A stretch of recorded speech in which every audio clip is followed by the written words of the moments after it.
Hello. Hello. Happy Thursday. Happy almost end of the week. We're here to play some Magic. I'm CounterTop Commander. I play Commander games. I do only casual and only Commander and only physical cards, just like you see. Well, not always just like you see here. I do some games with other people, but in general, my whole thing is just I own a lot of Commander decks, and I like to play all of them, and that's the only way to get to play a lot of them all at once. So I have this table right here, and I can spin it back and forth and play multiple decks all at the same time. So that's what we're going to do tonight. In fact, we're also going to do some Planeschase, and we'll have our own special little die to do Planeschase right here. And then, I don't know, we'll see how it goes. We're actually going to be testing out this new deck right here, which is supposed to be Esper Aristocrats. We'll see how it goes. And if these are just 4 random decks, if you're kind of new to Magic and you're trying to learn how to play, I do a special stream on Sundays just to take a look and, take all of the steps for playing slowly, kind of show you the reasoning, and it's where you can definitely ask me questions whenever you have a question about Magic, but also I do that. The Sunday stream is definitely designed for being one to take as any questions, no matter how dumb you think they might be. I will answer them. So let's go and get started. And I guess before we get started, we need to see where we're starting out, what plane we're on. So we have a big pile of Planeschase cards. We've done this a few times already. So actually, let me quickly get us a little bit more light. The light keeps changing in this room.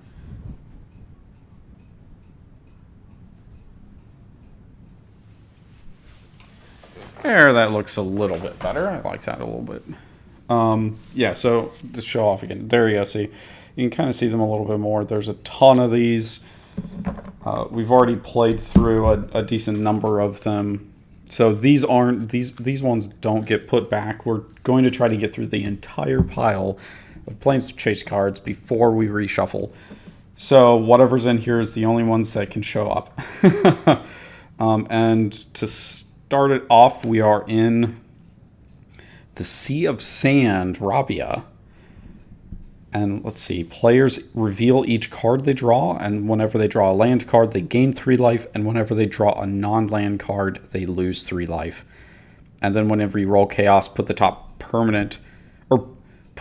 permanent on top of its owner's library. Wow, that's pretty vicious. Okay, so let's see, Esper Aristocrats, who knows what we're going to do. And first card is a land, so we will gain 3 life. And conveniently, we have a little thingy-mabopper here to keep track of our life totals. So let's go and add 3 life here. And that actually may help us out. I don't really like the put target permanent on top of its owner's library, but maybe we can still make it work. Let's see here. So we do have a decent pile of cards. We have some ramp, we have Astronaut's Altar for a sacrifice outlet, and we have Blood Artist. So we have pretty much everything that we need. Just need something to make tokens or sort of start cycling our sacrifice effects and stuff like that. So let's see. I think we do want to go ahead and play these planes and then pass the turn over to Yorion, who is our second deck, and Yorion is a mono-white flicker deck. So it could be white-blue, but this is the only card that can qualify as blue, and the entire deck is just the commander. Everything else completely and utterly mono-white. There's nothing else other than white and artifact cards. We reveal a land, so we are again going to go up to, oh, that's not what I want. Let's do this. Mono-white flicker goes up 3. Awesome. Okay. That's awesome that we didn't lose 3 life. but we are kind of land heavy. I went ahead and took a sort of land heavy hand just in case we didn't get any sort of ramp whatsoever. So I'm kind of hoping that we don't draw any more land basically for the rest of the game. Now it is kind of convenient that we happen to draw endless sands when we're in Rabia, but I think that I'm going to go and play one, and let's go ahead and take our free roll. I kind of want to see what else we can get to here. So that is blank. I'm going to go and pay one and try one more time. So the purpose of making a custom Planeschase die is so that we don't get too many blanks, because the original one has 4 blanks out of 6 possible, which is terrible odds.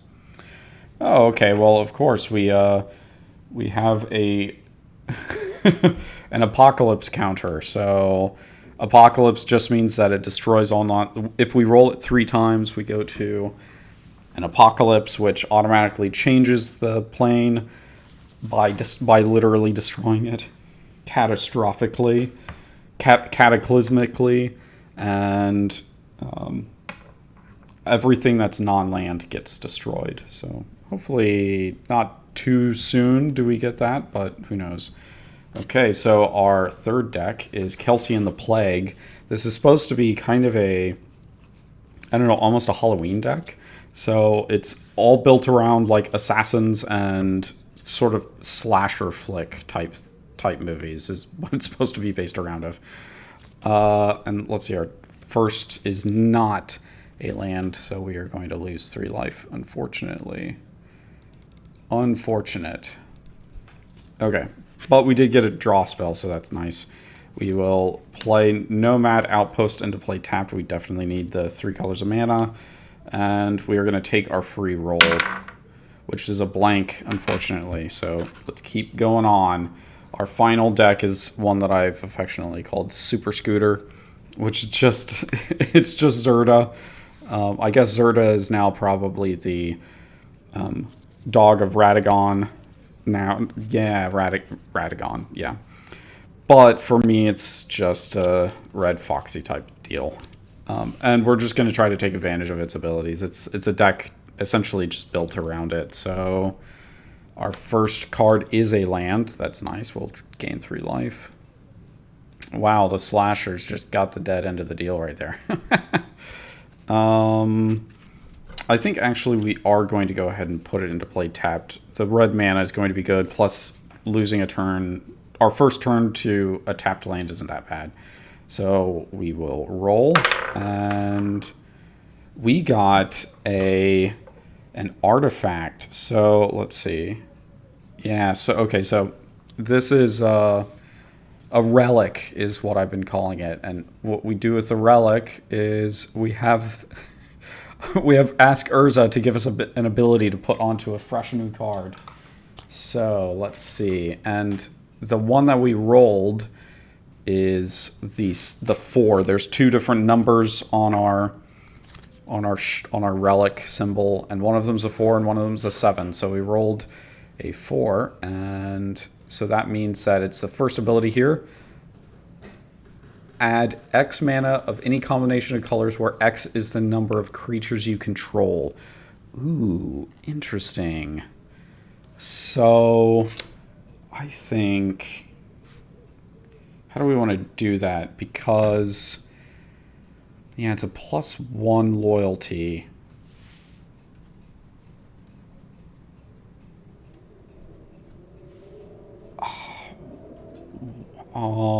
Let me think about this. How do we want to call this?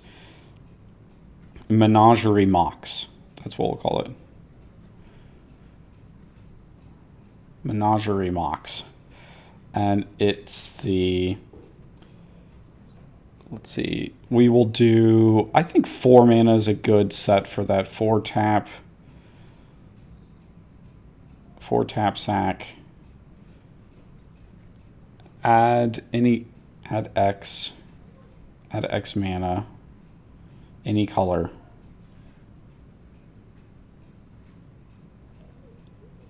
Any color, X equals creatures. X equals number of creatures, we'll say it like that, so it's clear.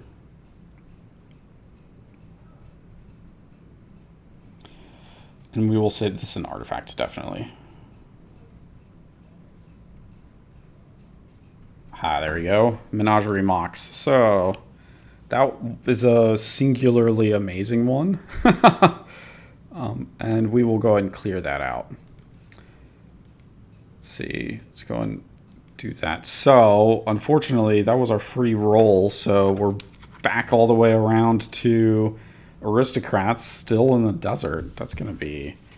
It's going to be interesting. Oops, I needed to drop off hands here. I was collecting hands for some reason.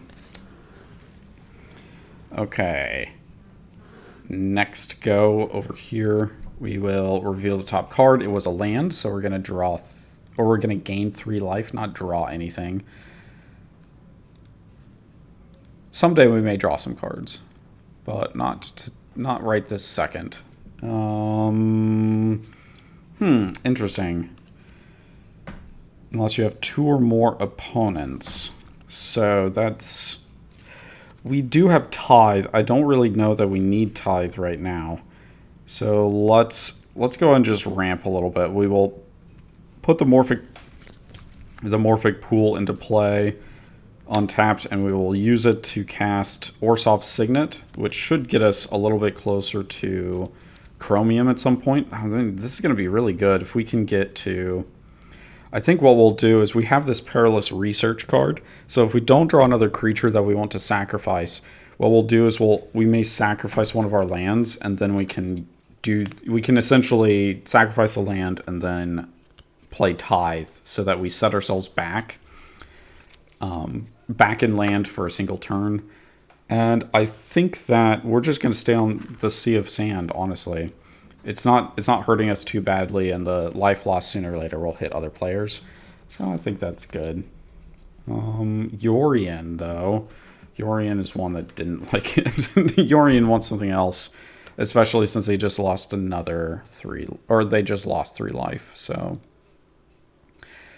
They're back down to their starting health, but that may not last. So we'll go ahead and play a land, and then we will take a free roll and see what we can get. Oh, nope, that's off the screen. Let's do it on the screen. That was a blank, so I'm going to pay 1 and try to Planeschase again. Come on, Planeschase. Oh my gosh, blank again, the other blank. Ouch. Okay, well, I guess we're just going to stay here. We are stuck in the sands eternally. Assassins definitely wants to get out of here as well. Let's see. Untap. We're drawing a card, and we lose 3 life. Wow. Yep, Slasher's down to 34 life. I guess we'll see what happens. So... Draw that. We do want to pay 2 and play our Armillary Sphere so that we can get some more lands. Definitely get some more lands so that we can get Kelsian out and finish out the different colors that we're looking for. Basically, I think I'm going to go and look for double black because we are looking for... Well, I guess black and red might be okay, but I don't know. Yeah, maybe. Yeah, we'll do black and red. Okay, so let's go and take our free roll for the turn. Come on, baby. Needs a new pair of speakers. Blank. The endless sands consume us all. We're lost forever. Forever. Untap. Draw a card. And it is losing 3 life. Seems to be a theme here. The only ones who can get us out is the Esper Aristocrats deck, I'm guessing. We're never going to get out. Never. Oh, wait, no, we weren't supposed to draw a card. Sorry, let's see. We're going to play that. And we don't have anything else we want to play right this second. I think we're going to want to get Zerda out so we can do something else. Well, yeah, I don't know that we want to. Yeah, okay, so let's go ahead and try to get us out of here. Oh my gosh, seriously? That was chaos. Target, whenever you roll it, put target permanent on top of its owner's library. Ouch. Ouch. Ouch. It's not a May either. You have to do it. Ugh.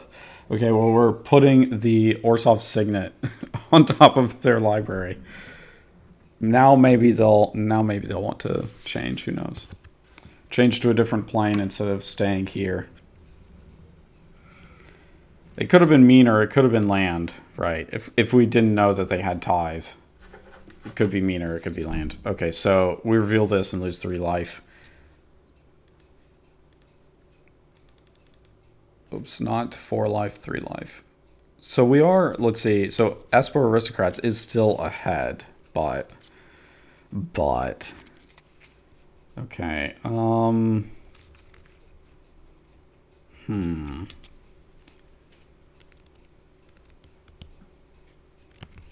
Let's see, actually, let's go ahead and do this. Let's go ahead and roll. Free roll, Planeswalk, okay, yeah. I do want to get away just because I'm thinking about drawing extra cards and the fact that we may end up paying 6 life to do that. So we're going to switch. We are planeswalking to Krosa. All creatures get +2/+2. Wow. Wow.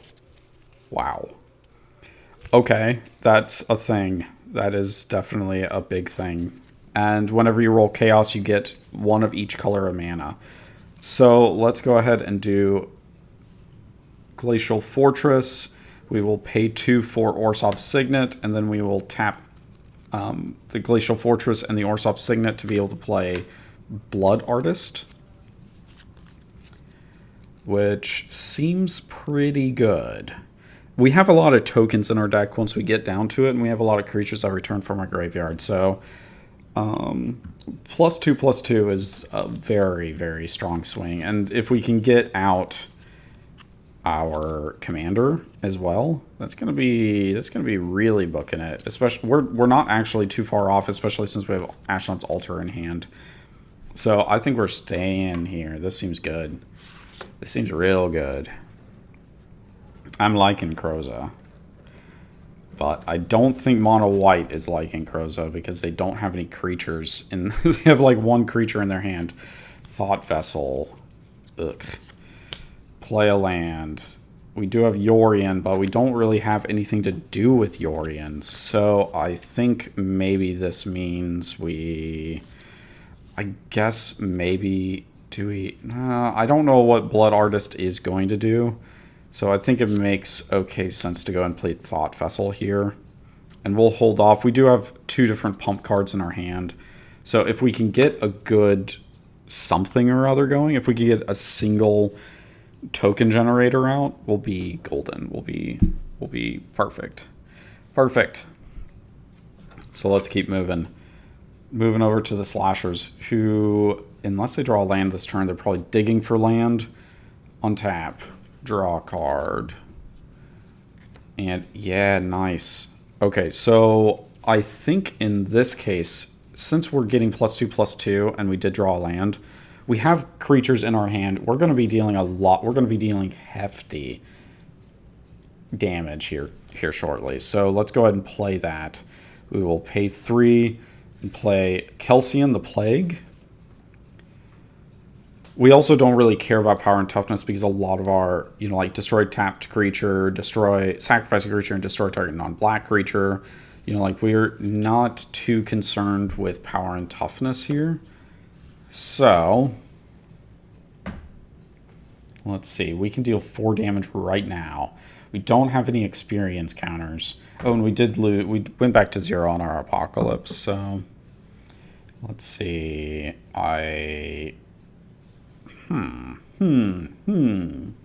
Kelsian the Plague. Who do we attack? Well, Espers are a little bit ahead. Let's go and attack them. We're going to go ahead and look at dealing 4 damage. 4 commander damage. And I think they're going to go ahead and take it. It's not great, but I think we can take this hit now so that so that Kelsian doesn't get the the experience counter. So yeah, I guess that's it. Do we want to roll? Does Kelsian want to roll and see maybe they...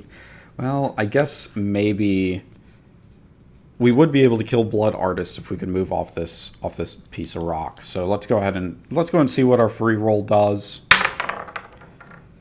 And it's Apocalypse. Because of course it is. Yeah, okay, so that's all we can do this turn. We're just gonna pass. Pass over to Zerda, who is glad not to be taking extra damage. So untap, draw, and we get Containment Priest, which we technically sort of knew about, but that's okay. Haunted Fengraf. And it does just sort of make sense to go ahead and do Zerda this turn. Because then next turn, maybe we do Sacred Mesa, and we can start pumping out tokens really quick. As well as Soul Foundry will allow us to reduce the cost of basically repeatedly casting, like every one of our turns casting a creature. So yeah, I think that's okay. We'll do that. We do want to... Well, we do have a 5/5 commander, much stronger than the Kelsian or the Blood Artist. Let's go ahead and stick here. Okay, pass the turn. Now, Esper, Chromium is kind of dependent on not moving off of this plane. So let's see, Bloodthrone Vampire, nice. We do want 1, 2, 3. We do want Ashnod's Altar. Or do we want to do it in that order? We only have 3 land. Everybody else has 3 land. Yeah, let's go and hold off on getting more land, because then we can tithe at the end of the round coming up to us. So we will hold off and do nothing. Hold off. Hold the line. Okay. Untap. Draw a card. We haven't gotten anything like super funny like last time. Okay, Temple of the False God, which is more land when we didn't need more freaking land. We have a ton of mana now. Like a ridiculous amount of mana. But maybe this means that we... I don't want to say let's keep doing this over and over again, but it sort of makes sense to play Yorion now, because a 6/6 or like a 6/7 flyer that we can technically pump even further is pretty good. So let's go and do that. We are going... Well, let's see. Do we... Well, we do have... Oh, we have to do this. So we'll go and exile this, and it'll come back into play at the end of our turn. And that will be that. No, nobody's going to leave this plane. Oh, hi, Mark. Hey, Mad. How's it going? I just noticed your message. We're just playing a little bit of Commander. We're playing a thing called Planeschase, so we fight in an actual location rather than in sort of, voidless existence. So right now, everybody is relying on having a solid increased power and toughness to everything that they do.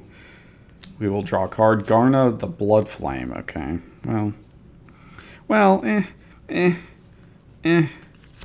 That's okay. We're going to go ahead and do this. We're going to... King's Assassin. Yeah, neat. We have a ton of them. I have a ton of these Planeschase cards. So it's like, there's a ton of different places that we can go to and see and visit, basically, and each of them have their own unique abilities, so that adds to the flavor of everything. King's Assassin. So we can attack with Kelsian again. Who do we attack? ER4-4. Let's go ahead and attack the the weakened Esper aristocrats. And I think that they're going to go ahead and take the damage again. Unfortunately, oh wait, that was supposed to be reverse. -8. +4 on the commander damage is what I needed to do. So that they're attacking and they will pass. So our next deck here, Zerda, the Dawnwaker. Draw a land. That's good. It's actually really good, especially because it has the ability to draw cards for 1 mana. But I do think we want Sacred Mesa out so we can spit out a bunch of creatures. So let's go ahead and pay 3 here for Sacred Mesa. And we'll go and create a Pegasus. Just one little measly, tiny itty bitty Pegasi. Let's go and draw that. Draw that. Pegasus. Very sus. 1/1 flying, I believe. Yes, 1/1 flying.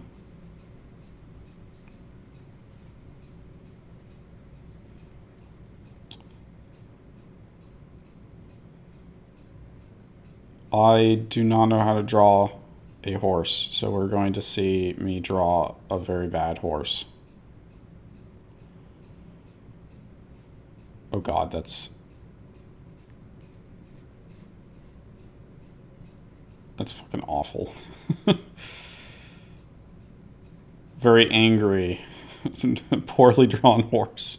That has a wing in the background, a bat wing in the background. Sure, yes. That's how it works. Oh my god, that's fucking... That's terrible. That looks awful. Okay, well, that's a thing, apparently. That is a thing. Okay, so let's see. Do we have anything else? I don't think so. Well, we can attack for 5 damage. Do we want to attack for 5 damage? We have that Yorion over there with Kelsian and an assassin, another assassin.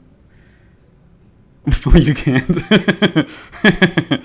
I should actually look up what horses look like first. That would probably help. Let's do... There, now it at least has like a kind of mouth thing. I actually probably can draw a horse okay. Again, if I looked at a picture of a horse instead of acted like an 18th century artist or something. But yeah, I don't know that I really want to attack because I don't want to piss anybody off. And if Yorion attacks, then we will attack Yorion. So I think this makes sense to go ahead and hold off for now. Which also means at the end of turn, we are going to tithe and grab 2 different planes. So I think that we want... if we, let's see, do we have the other type of planes in here? So I think we want a normal planes, and we want the snowfield right here. Yeah, that makes sense. Because then having more black mana is going to be good.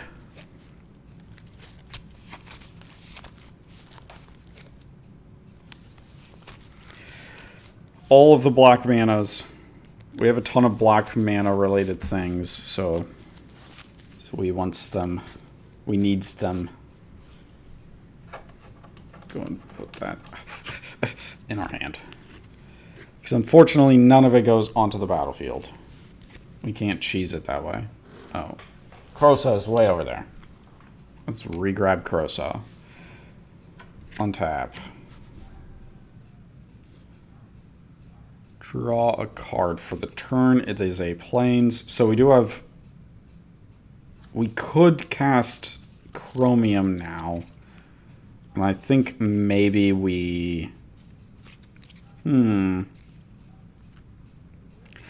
let's go ahead and do that. Because we can get Blood Artist back with our Mortuary Mire. So I think we go and play the Plains, and then we just can sit here and essentially threaten to bring out Chromium with Flash.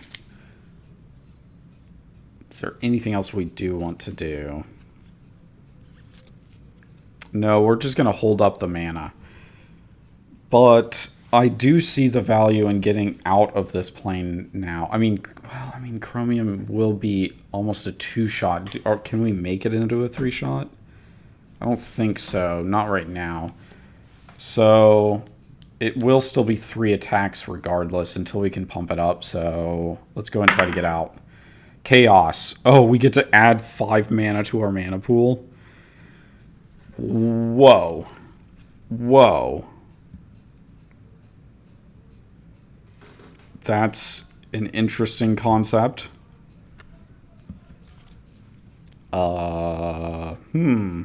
Interesting. What do we do with 5 mana? We do have a couple of spells, but one of them costs stuff to sacrifice, which I don't think we want to do yet.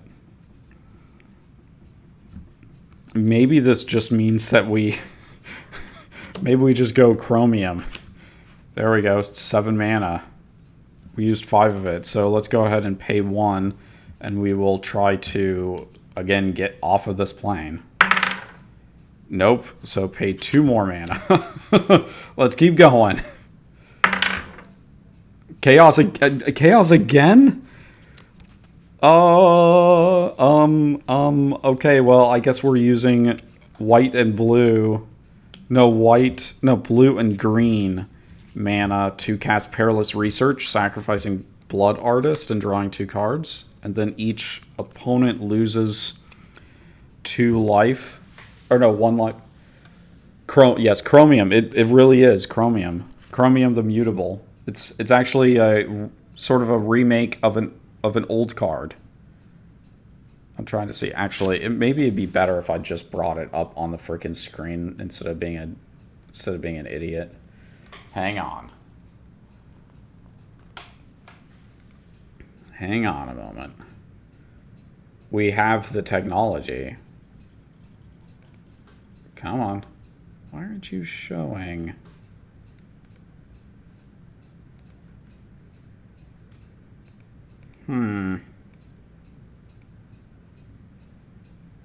Curious. That's showing. This is showing. Oh, did something weird. Okay, there you go. Chromium. See? We have Chromium. Chromium the Mutable. Oh yeah, everybody else loses target player loses a life and I gain a life. So yeah, we're definitely going to make the slasher deck lose a life. Let's see our life totals. Here we go. There's our life totals right now. And oh wait, no, we need to gain a life here. Okay. There you go. Gains me the life. Gangsta life. So we have 3 mana left because of Krosa. So let's just go ahead and try use that 3 mana and re-roll for the re-roll this Planeschase die a 3rd time. Okay, Planeswalk. That's what I wanted to see. And we are Planeswalking to Grand Ossuary. Whenever a creature dies, its controller distributes a number of +1/+1 counters equal to its power among any number of target creatures he or she controls. Ooh. Whenever they roll Chaos, each player exiles all creatures he or she controls and puts X 1/1 green sapperling creature tokens onto the battlefield, where X is the total power of the creatures he or she exiled. Then planeswalk. Wow. Wow, that's a harsh. That is a super harsh chaos symbol, but I'm looking over at Chromium over there on the other side of the table, and Chromium's like, yes, nodding very, very quickly. Yes, yes, do this. Exile the creatures into 1/1s that we can take care of. Untap. What are you? Well, are you going to draw another land? No, not another land. That's good. I mean, we can't really do anything with it right now, but that's okay. So I think that at this point we want to get rid of the King's Assassin, because the King's Assassin can destroy any tapped creature, which kind of messes with our plans over here. So we're going to go ahead and exile that card because I don't like it very much. And then we're going to pay 3. We're going to have 1 floating, and we will cast Glorious Anthem so that we can get a little bit, a teeny itty bitty bit more power and toughness. Let's see, what else can we do? Do we want to attack? The Pegasi can block. We don't want to attack into Chromium, but maybe we don't want to. We could have arguably used... we could have arguably exiled Chromium, but... I don't know. I don't know that that's what we wanted to do. Okay, well... Let's just go ahead and pass. We're not going to do anything. We're going to hold off on doing the things. I don't think it makes any sense to attack this turn. But we will see this guy probably do something. Untap, draw a card. Exotic Orchard. Yeah, we're going to go and play that, and I think we actually want to... I think we want to go and get some more land, so we're going to sacrifice the Armillary Sphere and grab us a couple of basic lands so that we can continue to do something, and it looks like those 2 are the lands that we want. That evens out our basic lands so that if anybody destroys a non-basic land just out of random for no reason, then we'll still have 1 of each color mana, because it's just unusual for people to destroy basic lands. Everything destroys non-basic lands, pretty much. Anything newer, anyway. There is some old land destruction deck. And honestly, I wouldn't be opposed to trying to find a way to play a land destruction deck, but I think that it would still probably be too miserable for a Commander game. So, these 2 lands into our hand. We do need to play something. We don't really have enough for anything other than just go ahead and getting out our trusty machete to go along with our slasher. But we can't equip it, so I think we also just hold off. Although, I guess if we can get a chaos symbol, let's try to get a chaos symbol on this plane, because if we can exile everything else, then we're doing really well. That is way off of the map.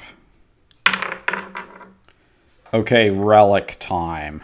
And we got a 4. So what is Ask Urza going to give us today? We are getting target land you control becomes a 4/4 elemental with trample. It's still a land. That's not really useful to us. What do we call this one? Something to do with lands and creatures. Lands and creatures.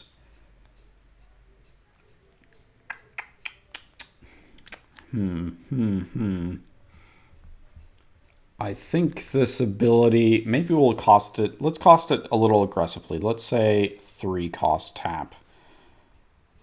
Target land you control becomes a 4/4 elemental. Target, I can spell target land you control. Do we have any suggestions on names for this crazy thing?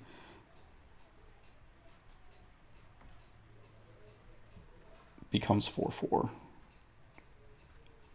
Well, it becomes 4/4 elemental, right? Yeah. Oh, with trample.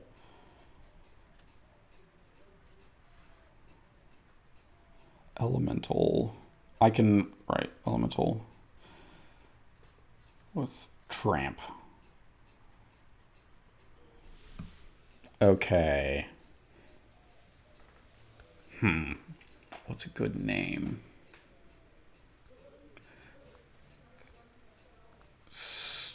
I'm thinking X-Files sand monster or like ground monster. There is an episode HOA nightmare. There nightmare patio. That's what we're going to call it.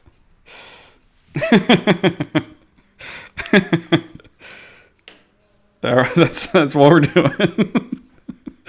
Okay, that's what we got. But we're going to go ahead and re-roll. We do want that chaos. That took a little bit too long. And well, let's get rid of the Ask Urza thing here. Okay, there we go. Oh, we got Apocalypse, so we're one step into Apocalypse, and that's all that we can do. Our Kelsian is so weak right now. We're gonna have to pump him up. We gotta bump those numbers up.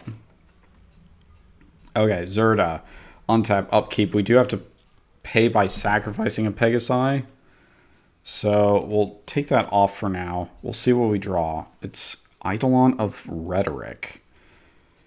Okay, can't cast more than one spell a turn. Huh. Well... I don't... Oh, I had to sacrifice power among any number of target creatures he or she controls. Wow, actually our Zerda, because we lost our... We had to sacrifice the Pegasi to keep our Sacred Mesa, then Zerda got a +1/+1, so that's really cool. Maybe I don't mind this place. It's helping me out a little bit more. So let's go ahead and do these two. Oh, wait. Did we? No, we got to it. This place sometime else. Let's go and do 2 Pegasi here. So actually, we're going to put this one right there. And we're going to use a die to keep track of that. So we paid for 2 more. We don't really have... We just need a little bit of mana is really what we need. We need to draw into some more mana. Because most of these cards we actually do kind of want to keep. So I'm loath to get rid of them. So maybe when we can activate the Menagerie Mox, then we'll... Yeah, that's complicated. Okay, so we're just going to hang on here. We have a 4/4 commander, so that's pretty good. And we will go over here to Chromium, who will untap, draw a card. And it is Stormscape Familiar, not too bad. But we can also use the Grand Ossuary if we can actually... If we can get the effect, then we can get a bunch of 1/1s that will start pinging people. Because that's our whole goal, ultimately. So let's go and go to combat. We're going to swing at somebody. I think we will swing at... See, the Zerda deck can just chump block. And the chump blocking will make Zerda more powerful. We don't really want that. So let's go ahead and attack Yorion. Let's see what Yorion does.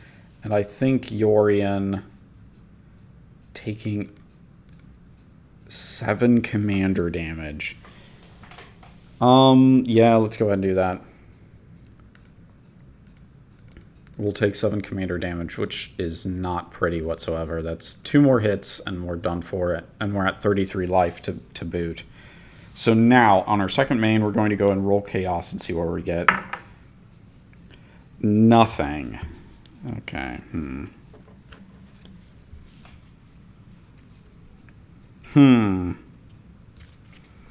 Let's go and roll again. Pay 1 and roll again.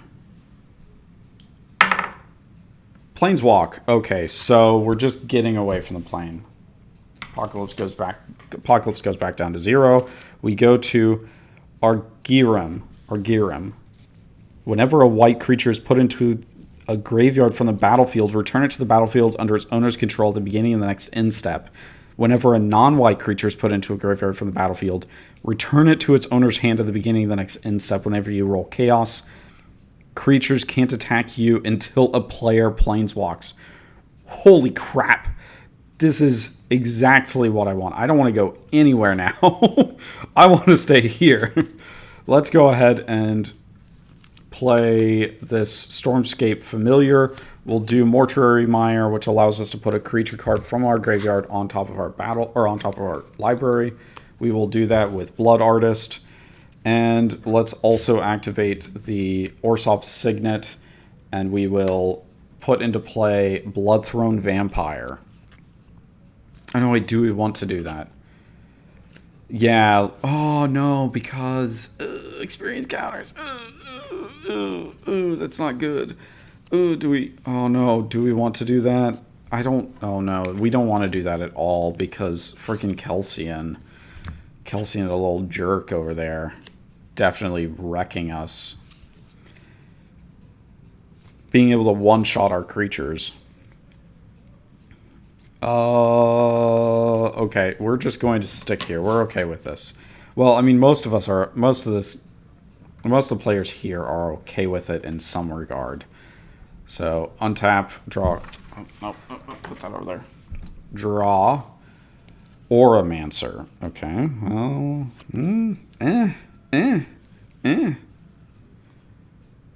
Let's see. Endless Sands.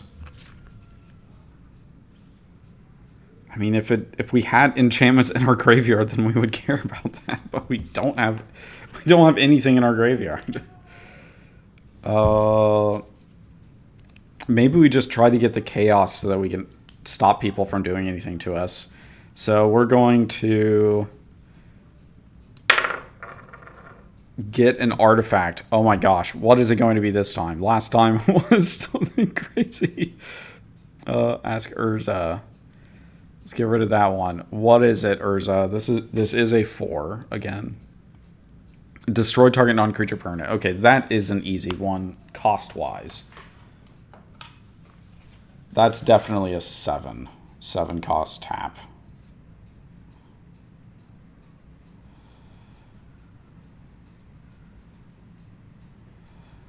I can still spell, I swear. Non-creature permanent.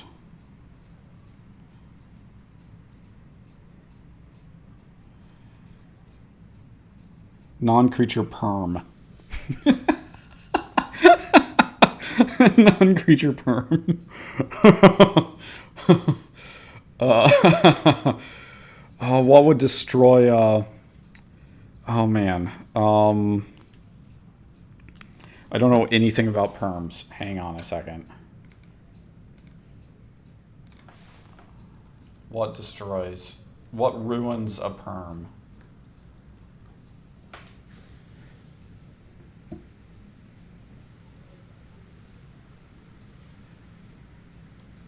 How does a perm get ruined? Let's see.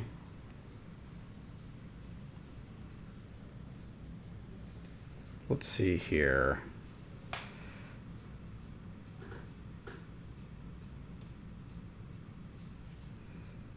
I'm just Googling it because I don't know anything about it. Let's see. Dry or frizzy, apparently. I thought it was just something...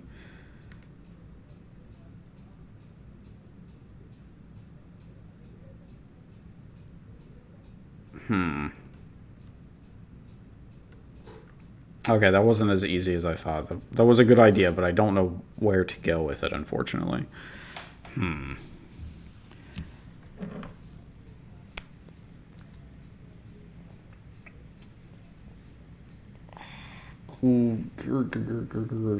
Staff of... Rod of...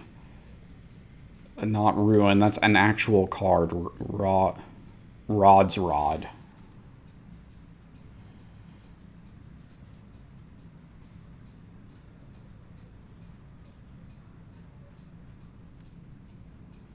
There we go. Rod's Rod. Destroy target non-creature permanent. Okay, we actually do have the mana to activate this turn. So is there... And we don't really have anything else that we can do. We can't destroy a creature, but we could destroy something bananas like Ashnod's Altar, which can be horrifying, but we could also use it to destroy the Pegasus thing. So maybe that's what we do before it gets around. So 1, 2, 3, 4, 5, 6, 7. So let's go and do 7. We'll destroy the Pegasus Sanctuary, and we will pass the turn. Because this means that it's more likely they'll be attacked because they can't just spam Pegasi. So... Oh wait, no, this also... At the end of the turn... Yeah, and Kelsian is actually going to pop off one of the Pegasi. So there's only 2 of them left. Or 1 of them left, I mean. Untap. Upkeep, draw a card. And Gratuitous Violence. Sweet. We could do Butcher's Cleaver. Let's go and play the Butcher's Cleaver. And then we will equip the Trusty Machete. So Butcher's Cleaver, we got more murder weapons to go with. So Kelsian the Plague is now much stronger. It is a, let's see, 1, 2, 3, 4, 5. It's a 5/4. That's definitely tight. Okay. And with the Gratuitous Violence in our hand, we will very shortly be able to just wreck somebody with damage. So it looks like there's an Esper deck over there that was being mean previously, and I think that they deserve some extra damage here. So we are going to give it to them. And that means that we are dealing 5 more damage. 5 damage here, and yeah, here. So we get +5 here. So 13 commander damage from us. Take that. Actually, I guess we could, because if Chromium attacks, let's go and put it up even further. We're going to tap Kelsian after declaring attacks and kill the other Pegasi. So no more Pegasi. That's unfortunate. And that also means that we need to go ahead and adjust this 1 more. Go ahead and get in the damage now while we can. And let's go and close this. Okay. There we go. That's all the damage we can do in a turn. Unfortunately, let's move the Pegasi stuff out of the way. Cuckoo, cuckoo, cuckoo. Bye-bye, sweet Pegasi. Your image was ugly, but we cared about you slightly.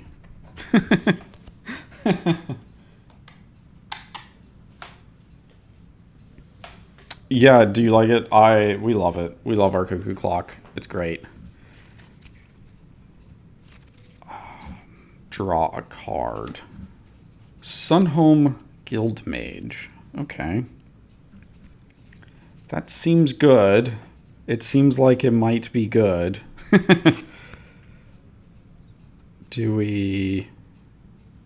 Non-token creature, if it wasn't cast, can't cast more than 1 spell. I'm getting so many cards. Let's see. I think that we have a ton of cards in hand, but we really need more land.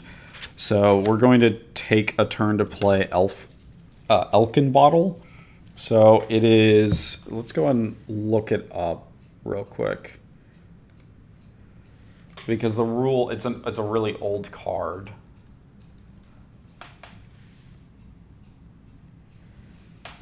It is exile the top card of your library until the beginning of your next upkeep.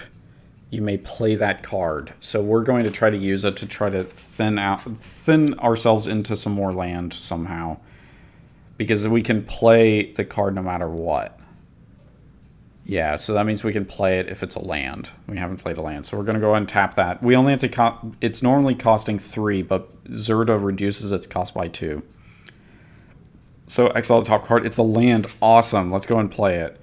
We need to get out land. We need to get land out because we do have things that we can do, but I don't want to try to commit to too many of it because it's costly mana wise. So, do we have anything else? We do have 4 damage that we could deal to somebody. And I think it's still... Let's just... Well, I don't know.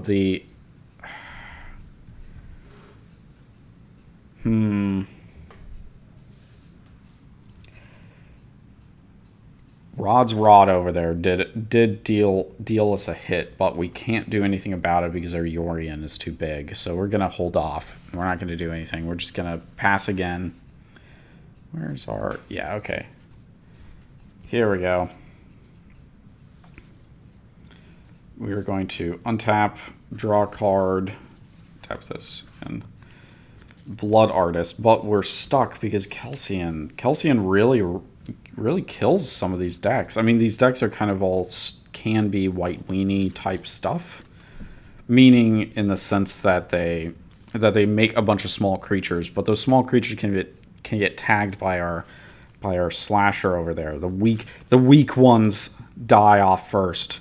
Actually, let's not play that. Let's put our land that comes into play tapped out.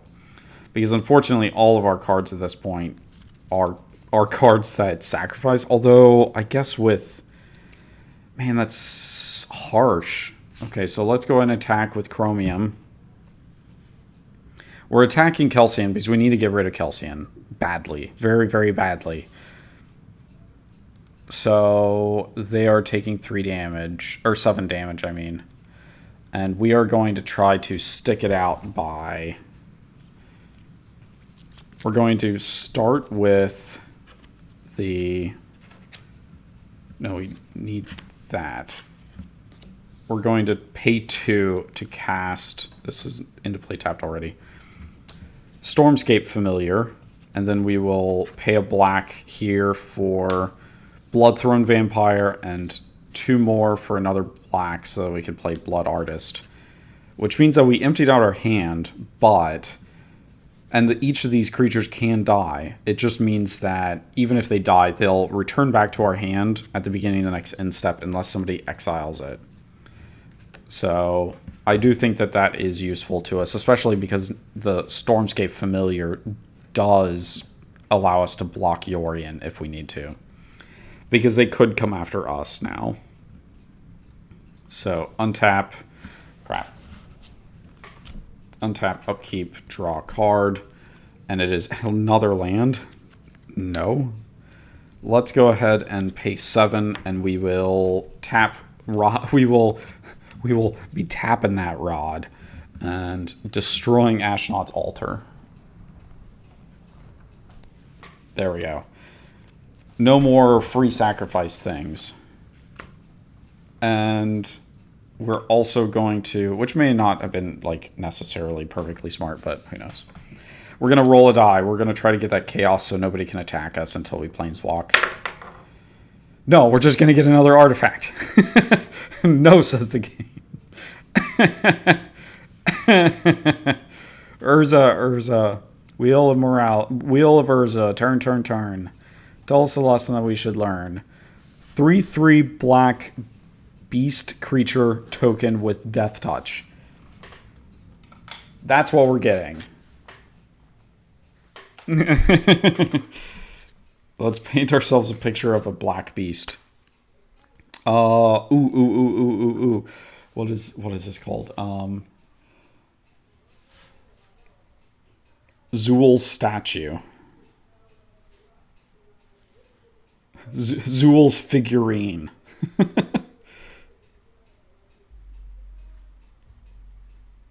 There we go. Zool's figurine. And we do need a decent cost for this. I think 3 mana makes sense here. And this will become... It becomes a 3/3.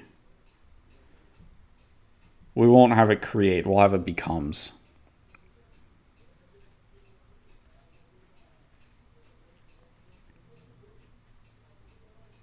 with the death touching.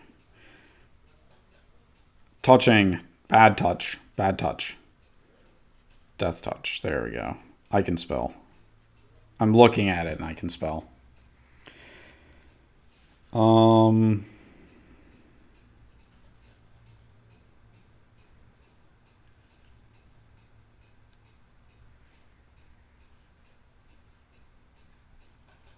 Here we go. Here's a...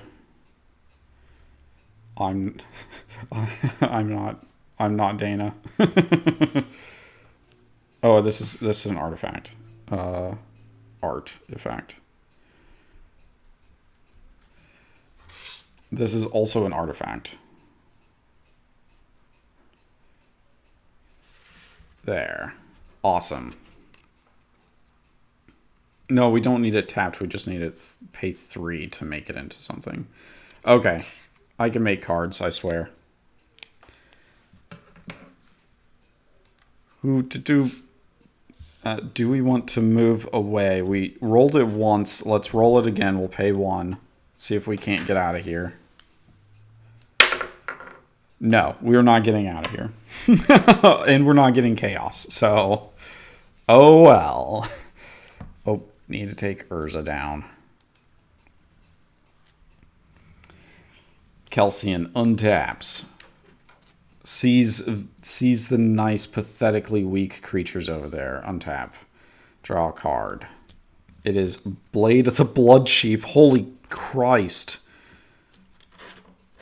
1, 2, 3. Well, yeah, so we're going to do 2 to play and equip Blade of the Blood Chief. And we're also going to pay 3 to equip the Butcher's Cleaver. So we got ourselves a Mega Calcian now. Jeez, that's good. Okay, well, we're going to roll and try to get away from Agrim because we don't want those Blood Artists returning back to their hand. So we get an Apocalypse, and let's go ahead and try to tap again and get Planeswalked away. And it is blank. So no, we're just going to go ahead and attack the Esper Aristocrats, and then we're going to tap and kill off the, let's see, I guess the blood, it makes sense to set off the Blood Artist. And that gets us into 3. So let's think about this. The Blood Artist, yeah, I think the Blood Artist is going to go ahead and return to their hand. We're not going to, well, we could sacrifice it to this. Let's see, how big is this one? 3, 4, 5, and it gets a +1/+1 encounter from Blood Artist dying too. Jeez. 3, 4, 5, 6, 7. Yeah, a 7 power, and we're only getting +2/+2 from sacrificing things. Okay, so yeah, we're just going to block with our other vampire, and it's going to die. Let's see. We are going to need to look at life totals because Blood Artist does make a change in life. So let's have... We don't really need we don't need the slasher deck to take anything because the Esper is, like, our Chromium commander is going to kill them. Kill the slasher deck. So let's go and take down Super Scooter by 1 life and we will gain 1 life. There we go. Okay, that is all the damage that we can do for a turn, so we are passing over to Zerda. Back over here. Untap. Let's go and draw a card. And it is Illusionist Bracers. Again, not a land.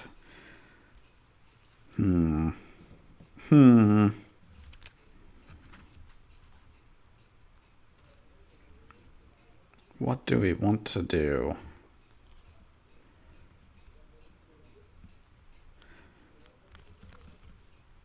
We can try to keep, let's see, 4 or greater. Let's go and activate the Bonder's Enclave by tapping 1 mana because of Zerda, and we'll draw a card. Torpor Orb. Oh, wow. Does that... Oh, man, that's going to choke a couple of decks. So let's go and play Torpor Orb. We will have to discard a card, but that's kind of okay. Let's go ahead and activate Elkin Bottle and see if we can't get a land. And it is not a land. It is freaking Skull Clamp. Oh my gosh. Okay, well, I guess we're losing that one for sure. We have to discard a card at the end of the turn. So I think that nobody's really playing multiple spells in a turn. Not really. Stranglehold might be useful, though. Yeah, let's go and get rid of Eidolon of the Rhetoric out of our hand. I guess we could roll before we do that. Maybe we roll. Nah, we'll just hold off. We'll see what happens. That's permanently exiled, unfortunately. Yep. Creatures entering the battlefield don't do anything. Okay, so untap, upkeep, draw a card. So we are drawing a plains. Not great. Well, do we want to... Let's go and play Command Tower. And we're just going to replay these two. One black, and we will attack the Slasher deck for 7 damage and then pass. See, that's not it. That is... I keep clicking on the not life one. Let's see, Slasher, you are losing 7 life. Taking 7 commander damage. Okay, and this is the life totals, by the way. Right here. 31, 33, 39, and 19. Let's keep the train moving, though. We want to stay here, like I said, because of these guys. These guys are so good. It's the leaves the battlefield stuff that we're concerned with, so... Okay. Let's re-energize that rod. Draw. Aligned Hedron Network. That would be great if I really cared about that at all. Okay, well, I do want to get rid of that Torpor Orb, so we're absolutely going to be done doing that rod tapping and destroy it, because screw that. Screw that noise. Do we have anything else that we want to do? We don't really have the mana to do another thing. I think that might be all we're doing this turn. We're again just... Well, I honestly don't... this Agrim would be good if we could actually take advantage of it, but it's not really giving us any advantage to take advantage of. Okay, we're getting a 7 artifact now. Okay, that is Urza. What do we got? What are we getting? If you do the top card, 5 cards of your library. An opponent... Oh, separate. It's Fact or Fiction. Nice. Well, let's see. Separate. Put 1 pile into your hand, the other on the bottom of the library in any order. That's really, really good. That's a really good card. And I think that if it's an artifact, if it's a relic... Fact or Fiction. Let's just call it a history book.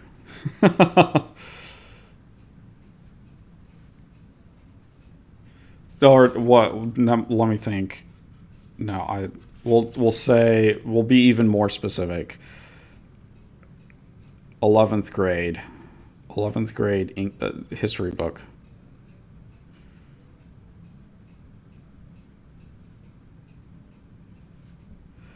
Lost to time and space. The cost here should be... Fact or Fiction usually costs... Let me think. I guess... It normally costs 4 at instant speed.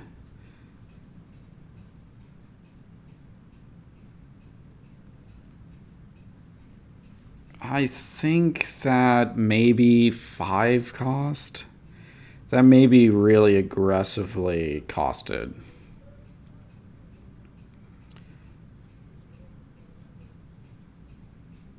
Fact or fiction?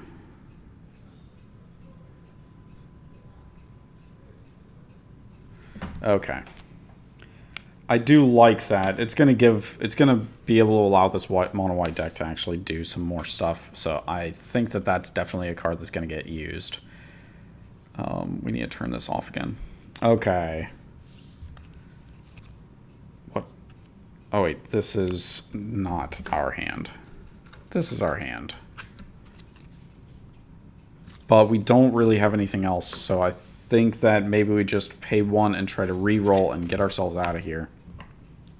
Which will probably just result in us going to a Planeschase, or a plane that has, like, destroy all artifacts. Oh my gosh, seriously? Another artifact? I just got done. I just got done with that. Urza. No. Urza, please.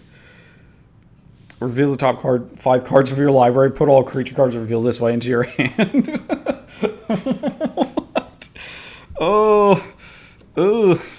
Ooh, that's a thing.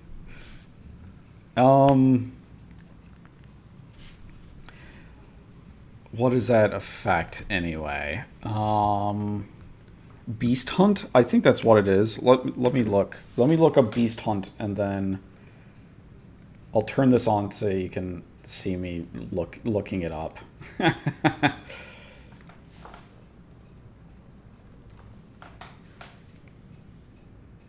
Oh, it's the top 3 cards. Okay, so... Huh. Interesting.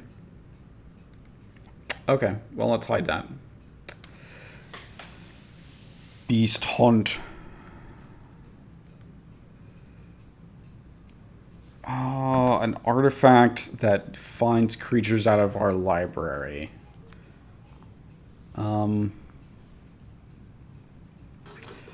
Pokedex. Just because it's literally the first thing that came to mind. Well, Pokedex. Pokedex. That's what it is, because I misspelled it. So it's now Pokedex. Let's say, is this a 3 card? Oh man, that seems really aggressive. Let's say 5 again. 5 seems good. Top 5. Creatures in hand.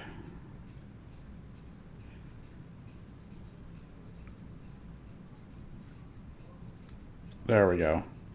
I am happy to accept other names that we could do, but I am going to call it Pokedex for now, because why not? But we have 0 mana, so we're just going to keep going. We're gonna move it along.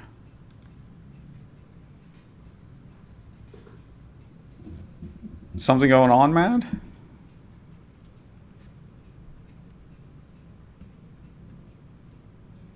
Untap. Or, I mean, not that you have to talk about anything, but, you know. And also, hello, Loppy. I see you. Draw a card. Arcane Signet. Okay. That seems good.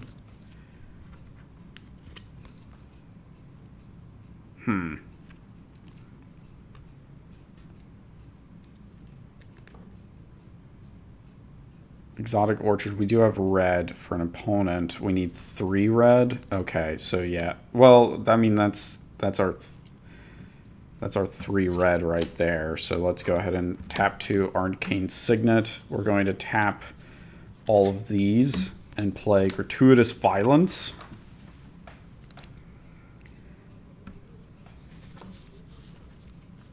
Oh, and we have Lifelink. So we actually have a lot more, but that's not going to be enough because Chromium is just destroying us.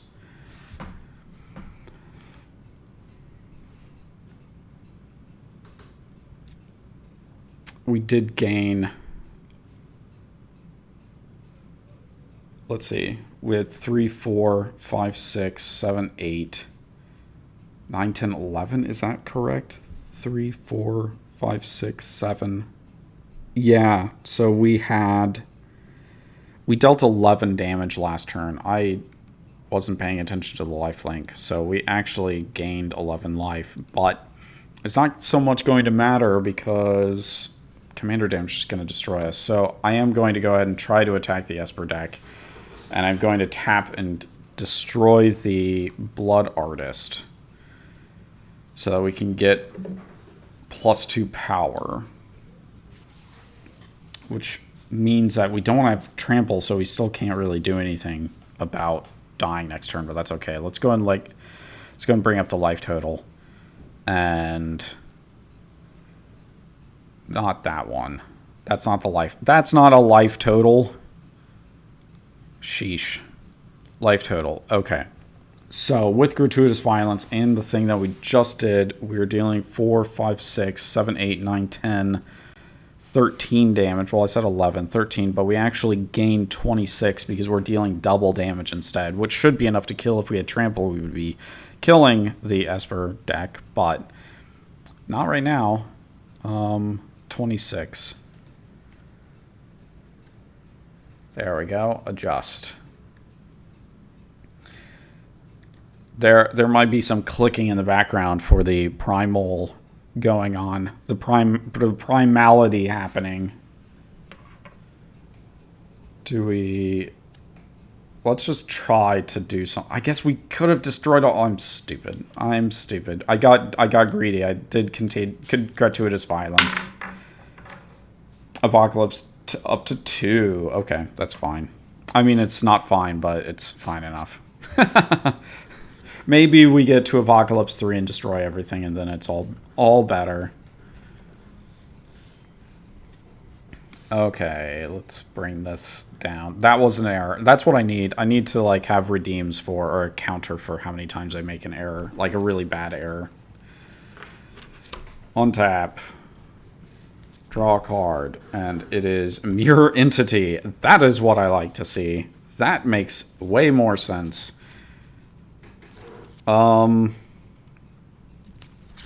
Let's go ahead and cast a creature from our hand. We will pay 2. Does this activate only on our turn? No. Okay. We're going to make Sunholm Guildmage. And I think also let's go ahead and cast the Illusionist Bracers here so that we can get double the effect if we need to. Because we can start pumping out creatures with Sunholm Guildmage. And also then we can do Mirror Entity, which will be harder to kill. Well, I guess the big rod over there is going to interrupt that message, which is unfortunate, but maybe we can find a way to destroy it. If we could destroy it, then that would be good, which now makes me wonder why I played Illusionist Bracers, which will absolutely get destroyed.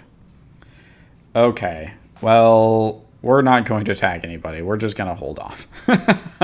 We're going to keep going around because we want the Esper deck to kill off the Slasher deck. So these two are returned to our hand. We need to grab that plane again, because that's what's returning things to our hand. Untap, draw a card. It is Infernal Tribute. That's actually really, really, really, really, really good. Okay. And we probably have the mana to do stuff with it. We need triple black, though. So, let's go and go to combat. We will tap for 7. Attack for 7. Not tap. Attack. Attack, attack, attack. Attack for 7, which means that, unfortunately, we do have our first loss of the evening. We have not that screen. I keep pulling up the wrong screen. Let's do this. This makes more sense. Okay, so they're going to lose 7 life, but they're also going to take 7 commander damage, which is lethal. Lethality.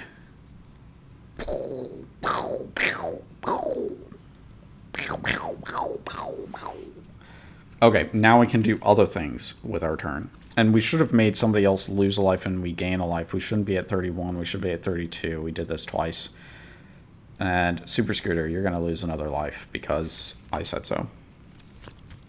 Okay, we tap 1 black. We will play Blood Artist. We will, let's see, tap another black, and we will play Blood Throne Vampire for 1. Then we will tap 2, sacrifice Blood Throne Vampire, which will return to our hand at the end of the turn. So we'll put it on top of the library. And we get to make somebody lose a life and we gain a life. So we will hit 33 and Super Scooter down to 37.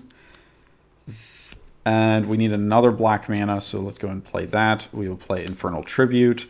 Then we will pay 2 mana and sacrifice a card in play. So let's go and sacrifice Blood Artist and yet again gain a life, putting us at 34. Super Scooter at 36 in order to draw a card. So here we go. The card we're drawing is Smothering Abomination. Nice. Unfortunately, we don't have the mana to play it right now. And let me think. Do we want to go ahead? And I think maybe we do. Let's go ahead and sacrifice 1 more. We should have done this in a different order. We're going to sacrifice 1 more and draw a card. And it is Duskmantle Seer. So again, we can't play that this turn. That's okay. But we're going to end the turn and all 3 of these come back to our hand because of that. And we're at 7 cards in hand. So that's awesome. That's going to go really, really far. This one is going to go really, really far. This plane. So that means that these other 2 guys are going to really have to do something about it really quickly. Okay, untap. Untap the big rod. Draw a card. And it is Call for Unity, which we're not blinking anything in and out of the battlefield, so it doesn't really matter. Let's see. 1, 2, 3, 4, 5, 6, 7. So we do have 2 mana left over. Let's go ahead and rod that Infernal Tribute away. So it's gone. Sacrifice. Bam. Or destroyed, I should say. Bam. Let's go and try to get away from here. And blank. Nothing. So, let's go... Well, I guess let's go into an attack. This makes more sense. Oh, and this King's Assassin, that's gone forever. Okay, we are going to attack for 5 damage at the Aristocrats because they're getting a bit too big for their britches right now. Which means that they also took 5 commander damage. That's cute. Okay. We don't want to play the only other card that we have in hand. So I think maybe we just pay 1 more mana. We will try to get off the plane so that they can't keep blinking things in and out. Or, well, just regurgitating them from the graveyard. Another blank. Okay. So let's take a second and go ahead and clean up this other deck. HOA Nightmare Patio. We're going to leave that out. I feel like we called something else a patio last time I did Planeschase. So maybe this is me repeating something that was already done, but that's okay. It'll be okay. Let's clear this so that we have some more space to do things. Poor slasher deck getting removed. And this out. Okay. Well, let's keep going around. It is Super Scooter's turn. So they are going to untap, draw a card, and let's see. It is Soul of Chandalar. That's sweet. That actually is really, really good. Because we have enough mana to start making a Soul of Chandalar every turn, which is, I mean, that's a 6/6 creature, essentially. I think maybe we go ahead and do that. Let's go and do that. So, 6 mana, we will Soul Foundry, which allows us to exile the card from our creature card from our hand. So we were going to do Soul of Chandalar. So now we can essentially pay 4 mana, 2 red. Do we have? Yeah, we have the red. Okay, so 2 red, and 2 colorless to be able to make a 6/6, and we can do a 6/6 first strike, and we can do that every turn. All is patio. Yeah. Yep. Do we have anything else that we want to do? See, I don't think so. I don't think we have anything else right now. Although, yeah, let's go and try to roll and get off of this plane. No, we're just going to get an artifact, which actually could be really, really good news for us. So let's go ahead and show Urza. What is Urza going to give us this time? It's a 4, so... Till end of turn, up to 1 target creature gets +1/+1 and gains first strike, vigilance, and lifelink. Oh. Oh. Oh. Oh. That's good. I think that needs to be a tap ability, though. I don't want it to... I want it to be something else, but like I want it to be not a tap ability because it is the Zerda deck. So let's think about this. What's a good name for this?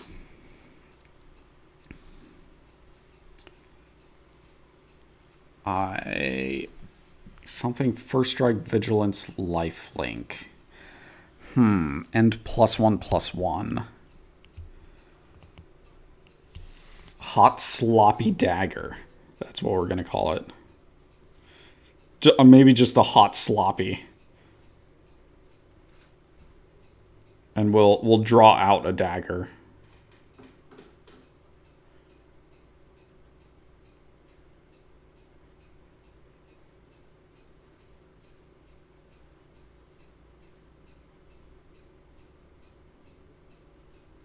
There we go.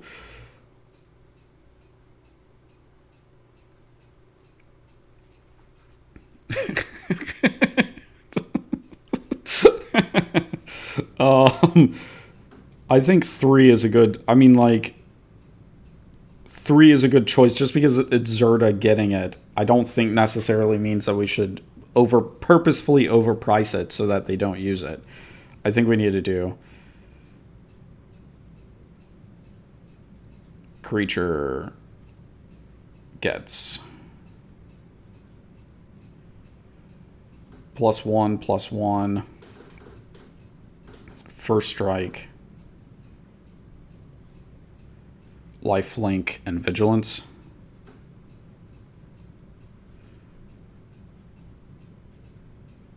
Lifelink. Okay, and this is an artifact.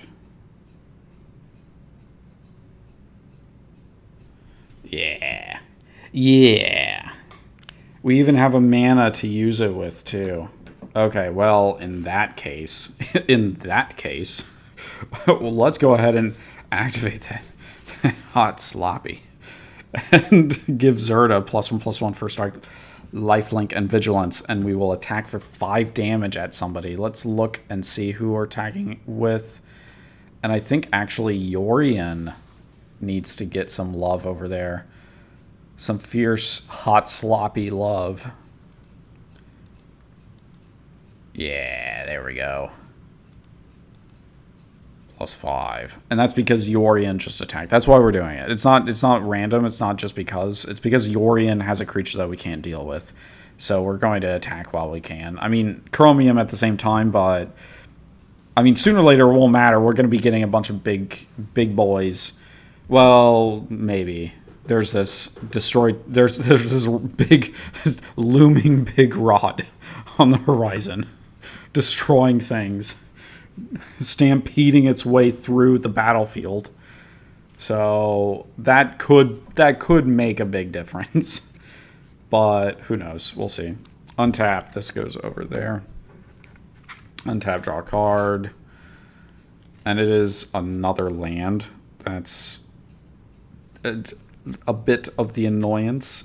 But we do need black mana. So let's go ahead and get that. Let's go and sack and get black mana. Wait, do we... Sacrifice a creature, okay. So we're getting a swamp into play tapped.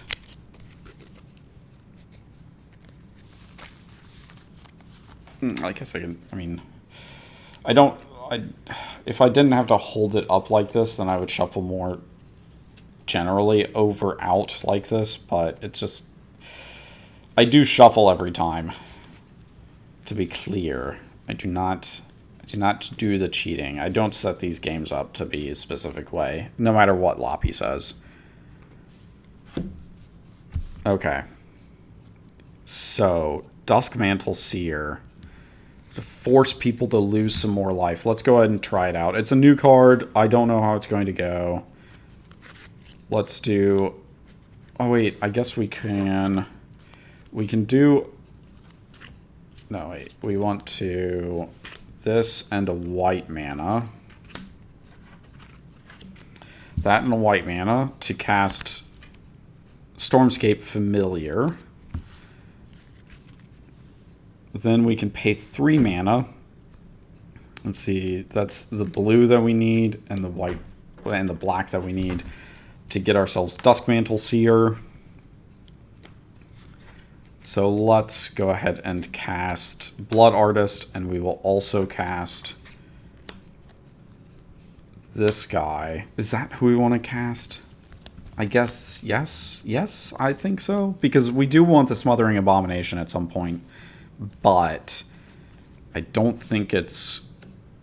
Well, we're still on this plane, but they're trying really heavily to get off of this plane, so it could be really problematic if we try to go too far into that. So let's go and stick with this. We do get to attack somebody for 7 damage. So let's look at life totals again. And Super Scooter, you're way above everybody else, and I'm not liking that as much.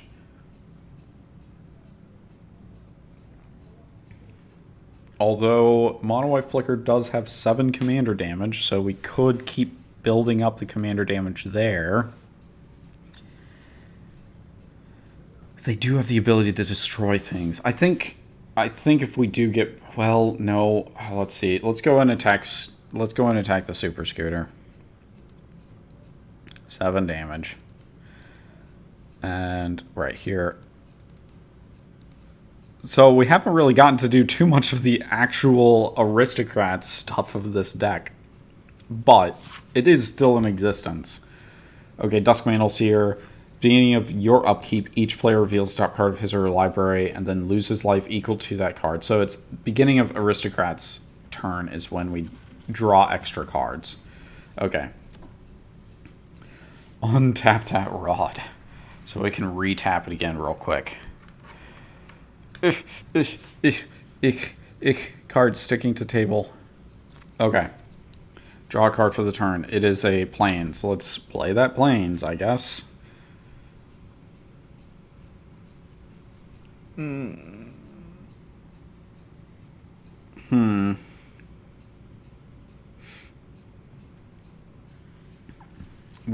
If they didn't keep playing things, I guess playing things that we can destroy does make sense for them because it's keeping me off the ability to draw extra cards.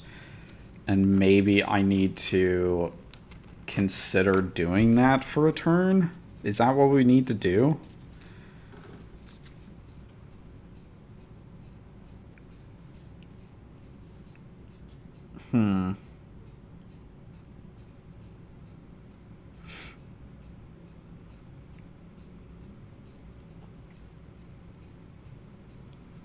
I don't know, it's just so dangerous with the stuff over there, but I really do need more cards. I do need something else to go with the cards that are in my hand, so let's go ahead and do... No, wait, that is way more than 5 mana. Not way more. That is 5 mana right there because of our temple. So 5 mana, we will factor Fiction. So we get to look at the top 5 cards of our library. And we choose... Wait, let's see. You know, I should have probably looked back. We're going to say it's Factor Fiction for sure. So that's not what we want. We want... Nope, and now I can't find that window. Let's see.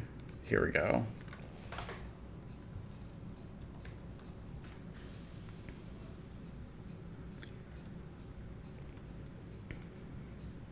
Let's bring it up on the screen so we can see. Reveal the top 5 cards of your library. If an opponent An opponent separates them into 2 piles, and then we put 1 into our hand, the rest into our graveyard. Okay. So, yeah. There's that. We are going to let... We're going to let the Esper aristocrats separate this. Okay, so they are going to see these...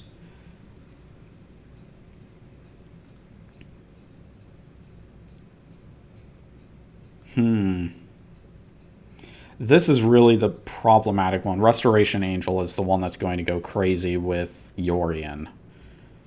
Exile a non-angel creature, then return that card to the battlefield under your control. So we really don't want them to have that. But we also don't want to give them a ton of cards, especially because they have a lot of artifacts so they can copy with Sculpting Steel. And that could also be a problem. Do we do these 3? They get a bunch of Destroy effects and Sculpting Steel, or the ability to blink Yorion. I think maybe that makes sense. They don't really have anything to do with Yorion, but they could be holding the cards in their hand to do something with Yorion, and we don't know it yet. And that's why we haven't seen any. They have a decent-sized hand, so it would make sense if they have that stuff, and they're just looking for the card to go crazy with Yorion. So yeah, we're going to separate it into these 2 piles. And looking at this, we do want the land so that we can continue doing stuff with Rod's Rod. And we do want Restoration Angel because we have the Genesis Chamber in our hand. So, as well as Call for Unity. So I think that's what we go and do. We're going to let these go to the graveyard. We're going to put these into our hand. We can't do Restoration Angel. I mean, we can't do all of the things that we want to do this turn. But I think maybe this is where we pay 5 and we'll do Call for Unity so that we can get that going in case somebody tries to destroy something that we have. We can deal with that next turn. And so essentially we're going to play Genesis Chamber and maybe Auramancer as well as Restoration Angel next turn, so we can start getting a bunch of tokens, and we'll start activating Call for Unity like crazy. Okay. That seems good. Do we do anything with Yorion? Do we attack this turn? Maybe. I don't know. Everybody has a little bit of something.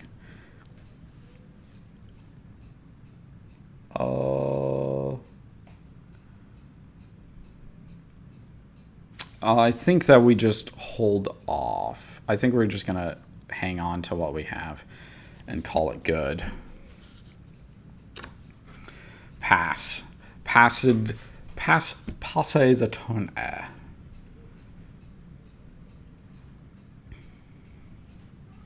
And we're going to say that the artifacts we have that are relics are tokens. They are not real cards. So if they get blinked, they go away forever. That's the ruling, and I'm sticking to it. So untap all of this mess. Draw a card. Somehow oh man. Destroy target enchantment and artifact. Oh. If only we had more mana. Yeah, I think we don't have enough to do all of what we want, but we definitely need to go ahead and wear and tear to destroy both the Call to Unity and the Rod's Rod. No more rods. No more destroying our stuff. Or do we let them have Call to Unity? No, because that doesn't allow us to cast or to play another Soul of Chandelar. So yeah, we're getting rid of Rod's Rod. And the Call to Unity.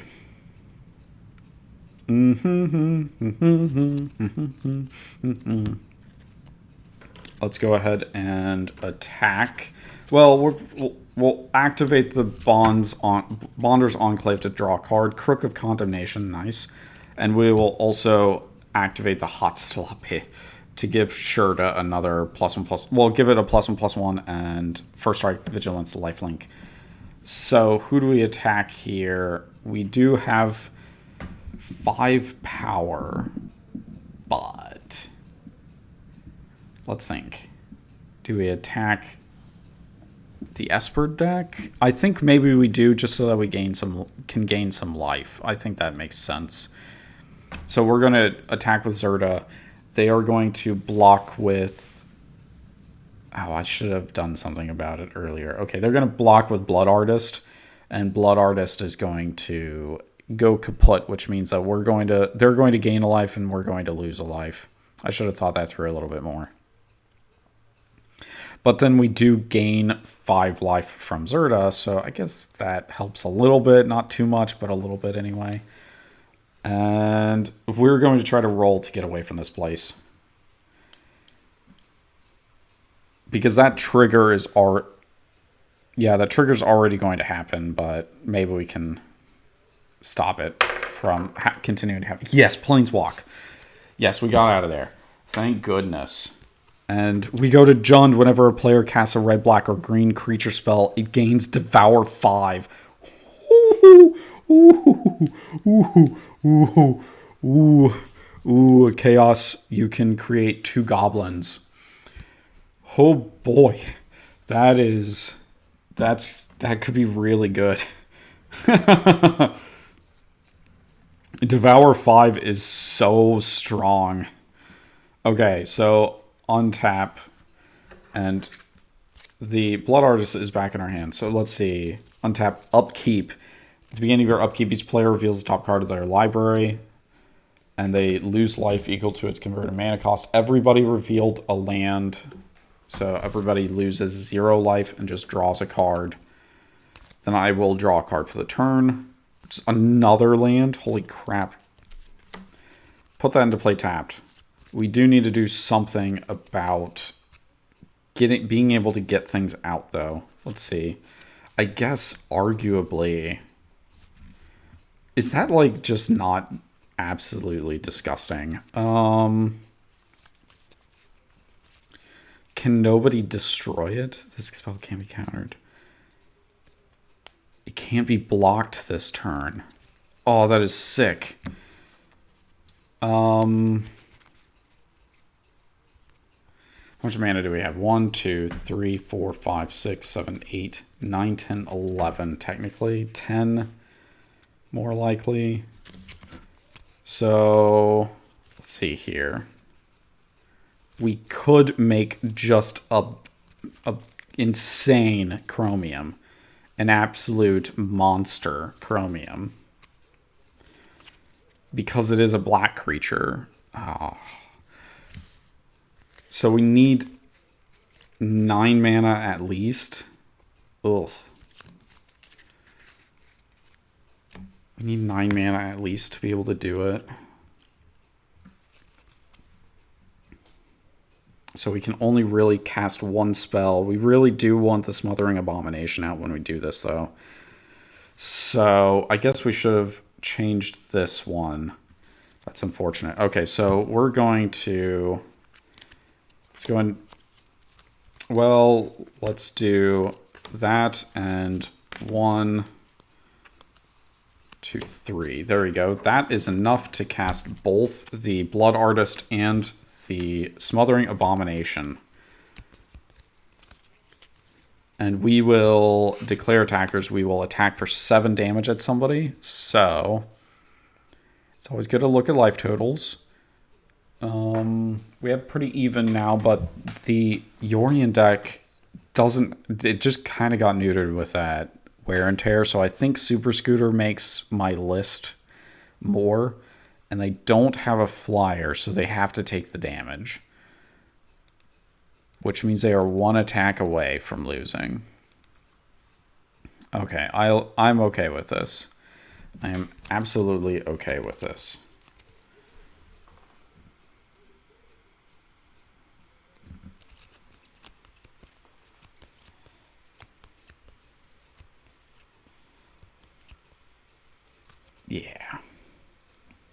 Yeah.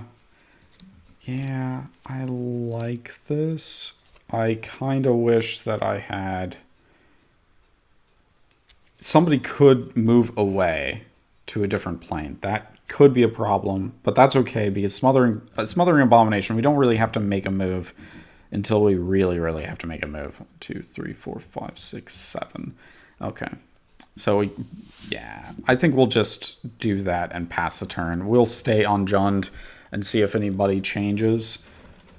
I think that it does make sense that somebody's going to change because I think that becomes something ridiculous. Because Chromium can change into something that can't be blocked. So, yeah, it probably will just one-shot people. Draw a card for the turn. Stormfront Rider. Let's play this. We played our land for the turn. How much mana do we have? 1, 2, 3, 4, 5, 6, 7, 8, 9, 10, 11 mana. I mean, we kind of counted it last turn, but that's okay. So 11 mana. We have Restoration Angel and Stormfront Riders. But the Stormfront Riders return to our hand from play. Yeah, we're not really able to do that so much. So I think the plan that we had to do Genesis Chamber and the rest of these makes more sense. So let's go ahead and... Well, we want to attack. Do we have somebody that we can attack effectively? The Super Scooter deck is still kind of on the outs with me. I think, though, let's just go ahead and hold off attacking them. And we will tap 2. We'll play Genesis Chamber. We will tap 3. 1, 2, 3. And we will play Auramancer to bring Call of Unity back to our hand. And then we will... I think we want to go ahead and get Restoration Angel going. So we're going to pay 4 here to play Restoration Angel. So when it comes into play, you may exile target non-angel you control, then return that card to the battlefield under your control. So, let's see. So with Genesis Chamber, we're going to get, when Auramancer comes into play, we get a 1/1. When Restoration Angel comes into play, we get a 1/1. Then Restoration Angel blinks Yorion. So Yorion comes into play, we get another 1/1. Then these two are going to exile, as well as Oblivion Ring is going to exile. And let's go ahead and do Thought Vessel as well, just because. So we're going to end the turn, and these are all going to come back into play. So we get, let's see.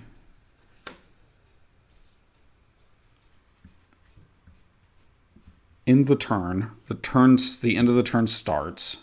I have to think about this a little bit, because this gets a little bit tricky here. The end of the turn happens. These creatures come into play. Do we return any enchantments to our hand? No, we do not.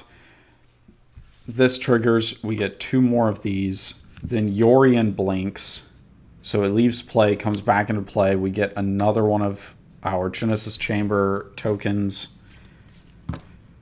And when this comes into play, we're going to exile both of these until the end of the next turn. The thing that we're going to exile is we're going to exile the Soul Foundry, is what we're going to do. No more Soul Foundry. I think that makes sense. And we are going to pass the turn now. So we have 6 1/1s just in the course of one turn, and we're going to keep getting more of those with Genesis Chamber. That's going to be really, really good. We probably should have tried to get our free roll to get away from Jund, but I really wasn't thinking about it. I was too focused on trying to make sure that we get the triggers for the flickering correct. So it is Zerda's turn. We're going to untap, upkeep, draw a card, and it is a land. That's good. So let's go and play a land.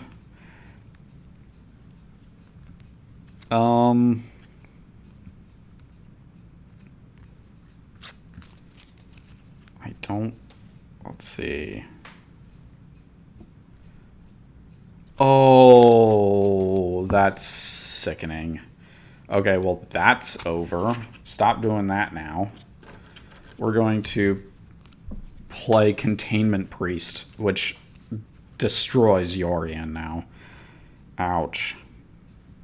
And we're also going, which means we also get a 1/1 mirror creature, which I probably have some kind of artifact for, or I mean a token for, but let's go ahead and just draw one. Mirror 1/1. We get that from Genesis Chamber.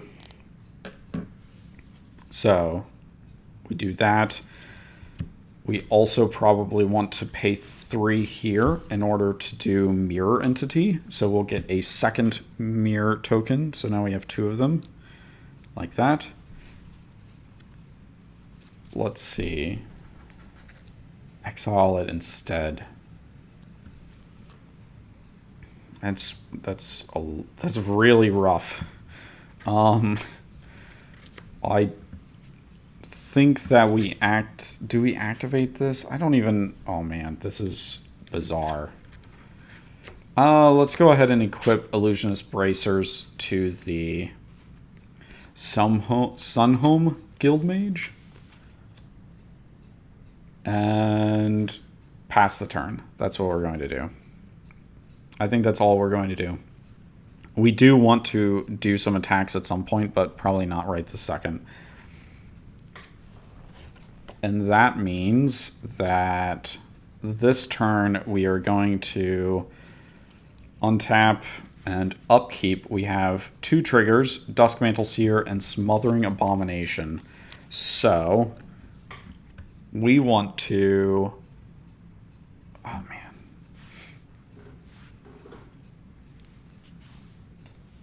Yeah, Duskmantle Seer go off first. So everybody's losing a little bit. Okay, so let's see. Mono White Flicker is losing 4. Adjust 4. Sorry. And the things that were supposed to enter the battlefield from the Flicker deck are gone. They lose 4 life. I lose 2 life. And Super Scooter loses none. We get this card. They get Panharmonicon. And they get Tormod's Crypt. Okay. So now we need to sacrifice something. I think we go ahead and sacrifice Chromium, the mutable. And that means that we draw a card. So we're drawing that. And let's go ahead and tap 1, 2. We will play the Bloodghast. Then we will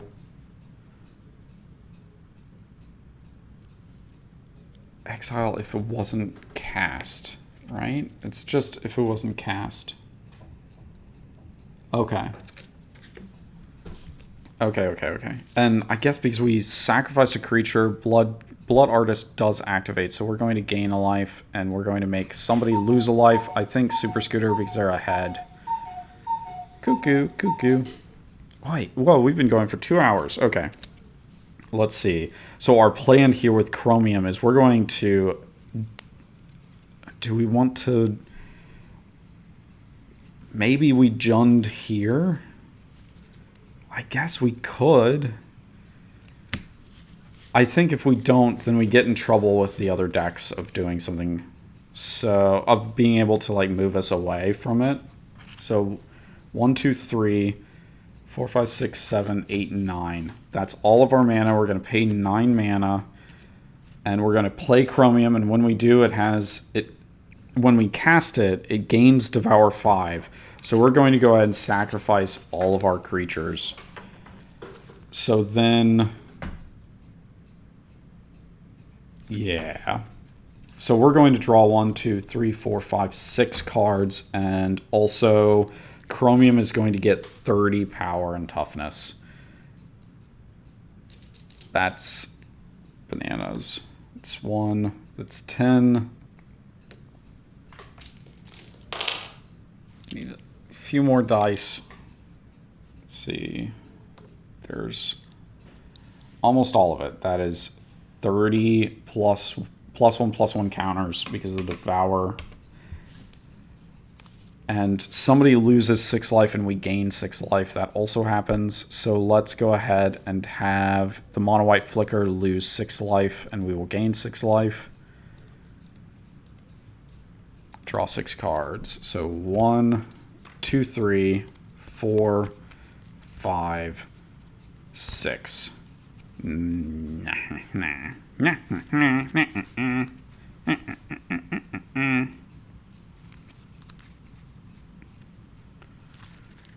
Okie dokie. What else do we want to do? I think we don't have anything else we want to do or that we can really do this turn. So we are going to... We have to discard some cards at the end of the turn.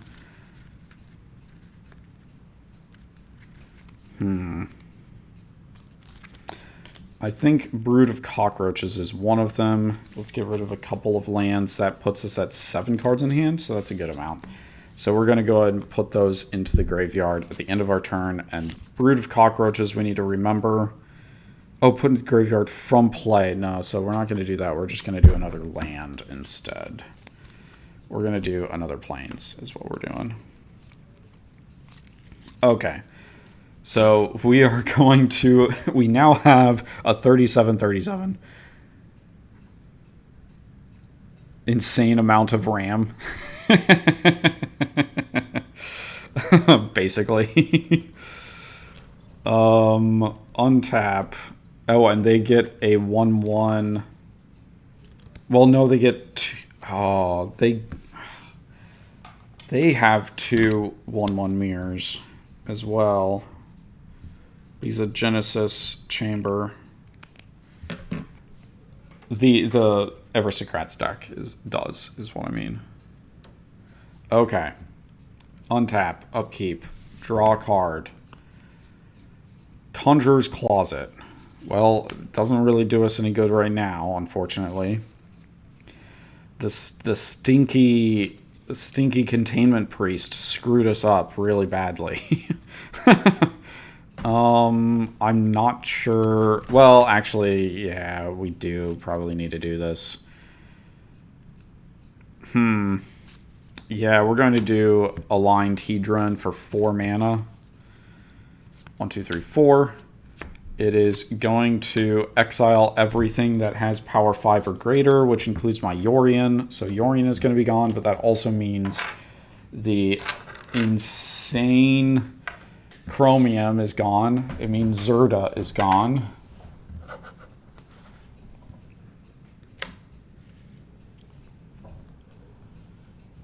Let's see here. Do we want to replay Yorion?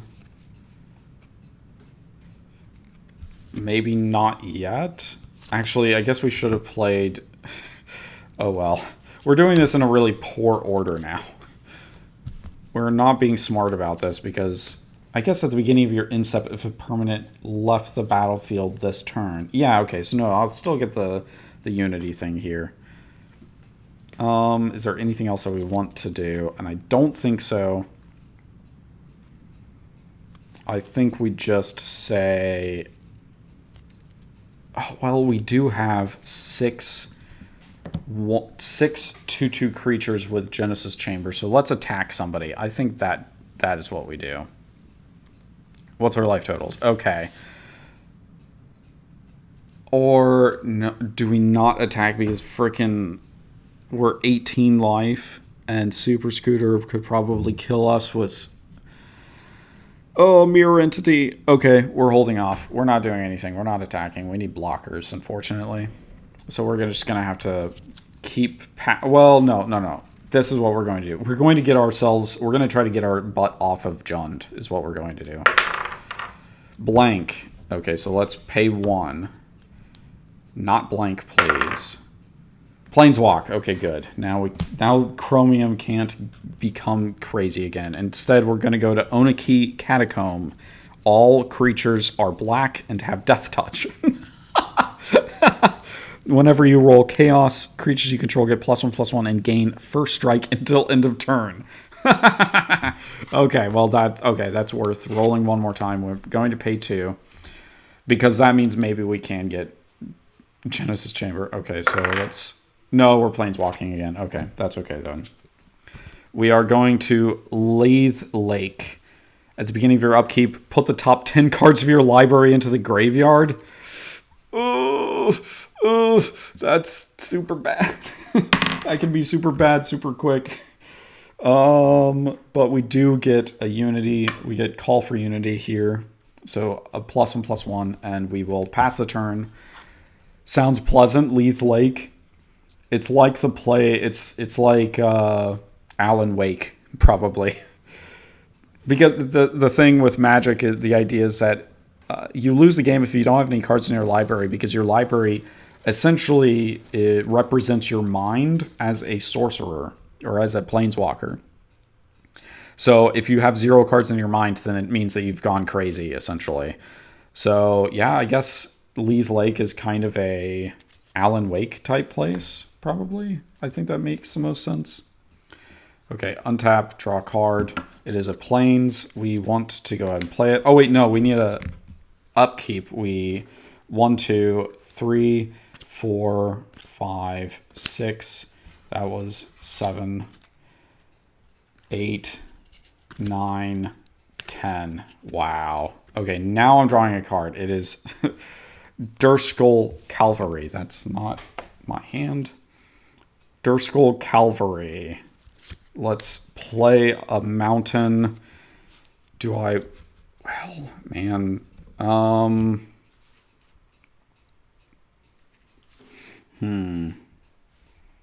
We do have a number of creatures. How much mana do we have? 1, 2, 3, 4, 5, 6, 7 mana. We can make everything 7/7. That would mean 1, 2, 3, 4, 5. 35 damage?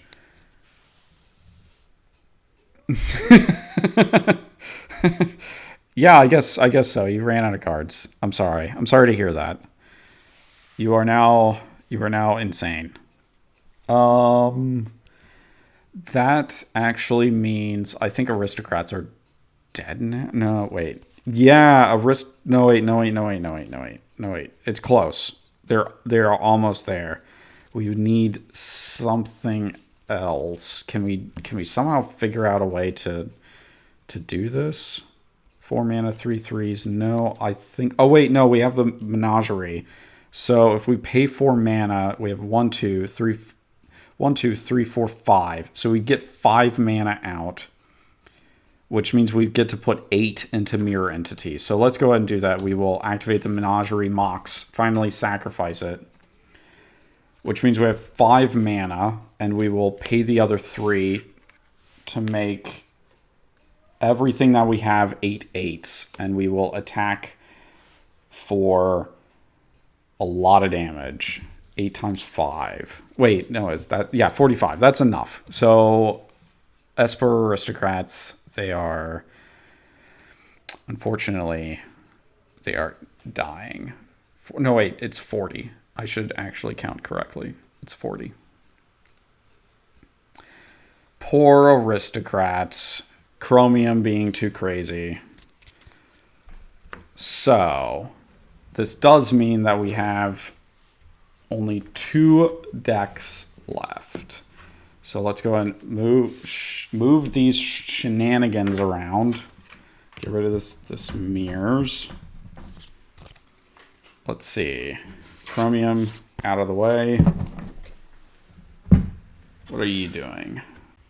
These are exiled. These are in graveyard. These are our lands. That is a bunch of creatures that we have. I want to just do it between... I just want to do it. Just do it. Here we have all of our artifacts that still exist somehow. All of those. And then we need our hand. That's way over there. Okay. So, untap. Upkeep. Draw a card. It is Rest in Peace. We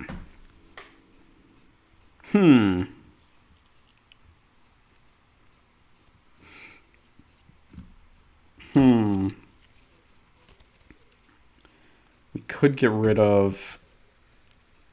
Actually, I guess... Oh, I mean, we still have the Containment Priest problem. Maybe we need to get rid of Containment Priest. So we need... Oof, that was a land. This was a land here. Okay, so we need 1, 2, 3, 4, 5, 6, 7, which leads us to 5 mana left. So let's go ahead and do that. We'll get to play Yorion, which will flicker Oblivion Ring and allow the... Well, it's not going to flicker. It's going to exile until end of turn. So that's going to remove from the game. And Soul Foundry comes into play. So is it must... Enters battlefield, you may exile a creature. We are going to exile Duskull Cavalry, actually. That's what we're going to do. Okay, Yorion out. And we're going to pay 5 to play Conjurer's Closet. So we get a mirror for having a creature come into play. So we do have 7 of them. One of them can't attack this turn. We do have Yorion. Is the 6 enough? We can deal 18 damage to Super Scooter, but they could absolutely annihilate us if we don't keep stuff out. So I think that we stay the course here. And we end the turn, so we get 2 triggers. So we're going to have Conjurer's Closet on the stack first, then we'll have Oblivion Ring coming into play from Yorion's ability. So Oblivion Ring comes into play. It's going to exile Containment Priest. And then we exile this guy with Conjurer's Closet. And then it comes back into play. So the Containment Priest doesn't see it. So we'll still get the Genesis Chamber trigger. Oh, and we also have a Call for Unity trigger as well. So then we're going to, with Yorion... Do we want to exile anything with Yorion? I kind of think no.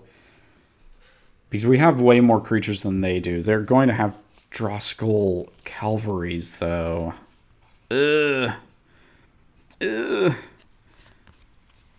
Let me think about this. Because this is going up to 2. We are making more... Man, this isn't... Ugh. This is not so great.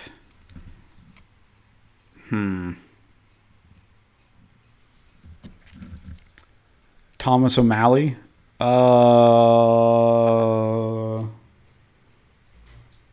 I'd have to think about it. Because Chromium can turn into a human. That's the funny thing. So...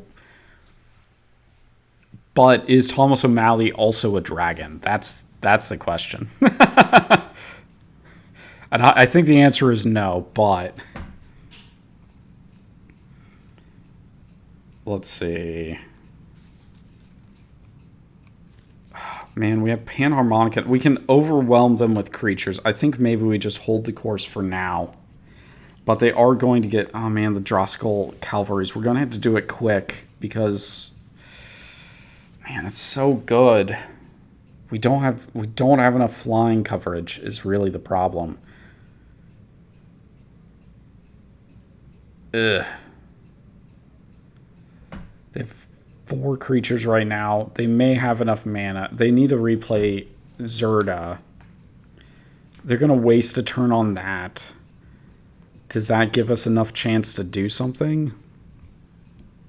O'Malley the Alley Cat. Okay. I don't know that reference well enough, unfortunately. I guess we hold off. We don't. Yeah, I think we just hold off. I guess this may be us. Oh, and we were supposed to mill 10 cards. Ugh. That's 5, 6, 7, 8, 9, 10. Ick. This is going to be real quick. I should have rolled to get away. That's okay, though. We're not exiling anything. Okay, untap. All of this. We mill 10 cards. That's 5, 6, 7, 8, 9, 10 cards. Yikes. Okay, draw a card for the turn. Lightning Greaves. So we do want to get away from Leth Lake. Let's go ahead and roll and see if we can get away from it. No, we just Apocalypse ourselves one. Okay. So Zerda, we need 5 mana. So this is... Let's go and pay 5 mana to get Zerda out. We're going to pay... And that gives us a 3rd mirror. Then we're going to pay 2 to create a 1/1... We're going to get actually 2 soldiers. So with haste... 1/1 soldier... Haste. I do not have a token. I have a token for it somewhere, but I don't have one right now. So there's that, but we need 2 of them. So here we go. There's 2 of them. We do not have any mana, and we don't want to attack because we can't do a good attack this turn. So we're just going to pass and hope that we're not dead this turn. Okay. So at the end of the... No end of the turn anything. We just are done. Untap, upkeep. We lose 10 cards. This is 4, 5, 6, 7, 8, 9, 10 cards. We draw a card for the turn. Light Form. Okay. I think we... 1, 2, 3, 4. We pay 4. We're going to play Panharmonicon so we can get a little bit more doubling action in. Then let's see. Okay, so we could Revlark 2 creatures with power 2 or less from our graveyard to play. So do we have that? There's 1. Power 2 or less or toughness 2 or less? Power 2 or less. Okay, so we do have 2 things that we could bring back with that. Oh, and we do a flyer there. Okay, so maybe that's what we do. Maybe we evoke when it leaves play. No, so maybe we don't evoke when it leaves play. So let's go ahead and play Revlark for 5 mana. So here's 1, 2, 3, 4, 5. We have 3 left over. Okay, that's good. So that means that when Revlark comes into play, we Panharmonicon, which gives us 2 triggers for that entering the battlefield. Thing, we will pay 3 more, and we will Light Form, which, yeah, we're going to do that, which gets us 2 more tokens. Let's see. Oh, wait. Does that actually help us?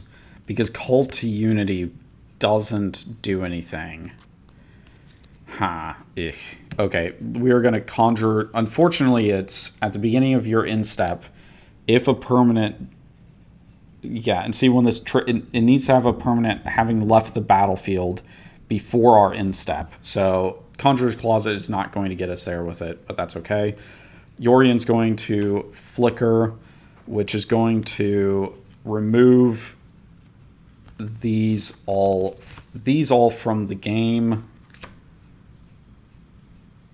until the beginning of the next end step. Okay. So I'm okay with that. Let's go ahead and pass the turn over to the Zerda deck. Man, this is getting really complicated. Oh wait, we're just gonna let it keep going. So 10 more cards. Here we go.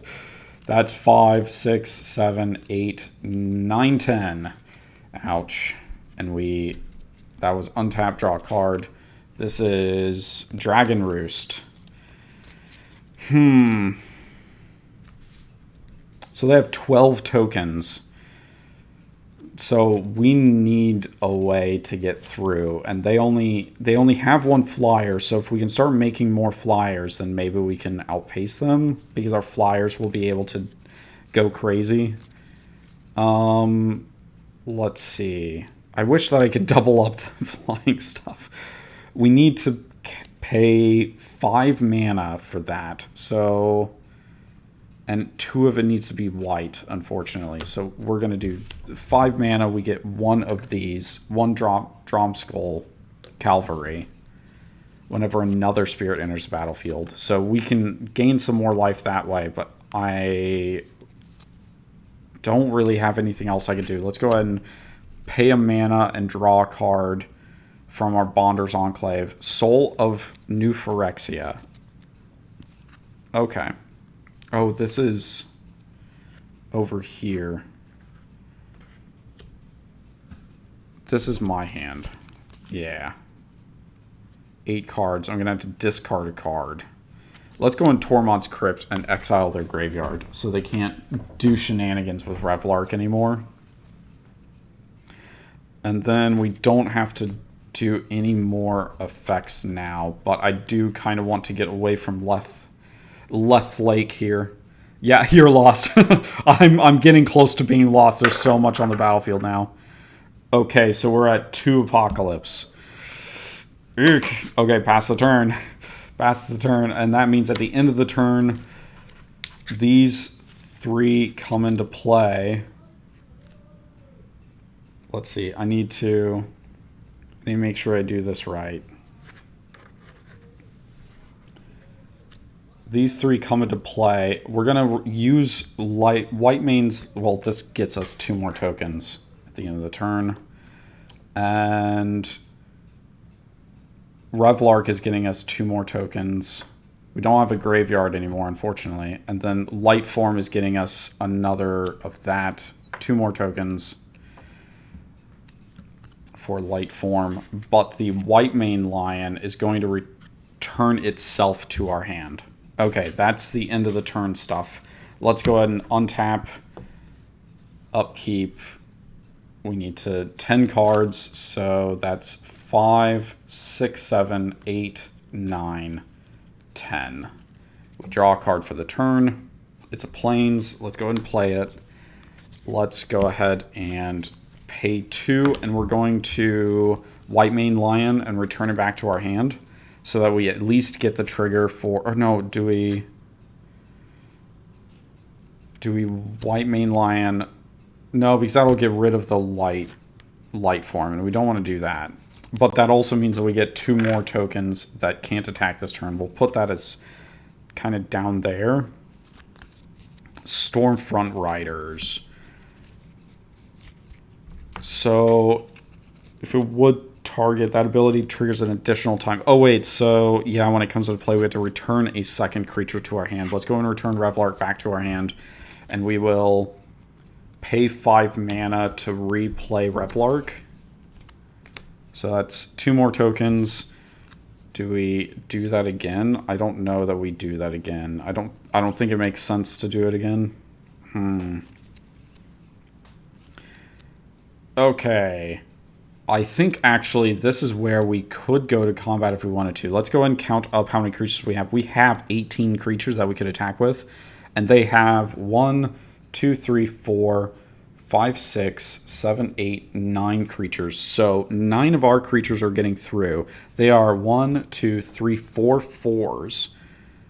So we have 9 creatures getting through for 36 damage. That is enough actually to win the game right here. We are attacking with all of our tokens here. And maybe just for good measure, let's go ahead and attack with Yorion as well. So then we can, you know, like super double ultra make sure that we are dealing enough damage.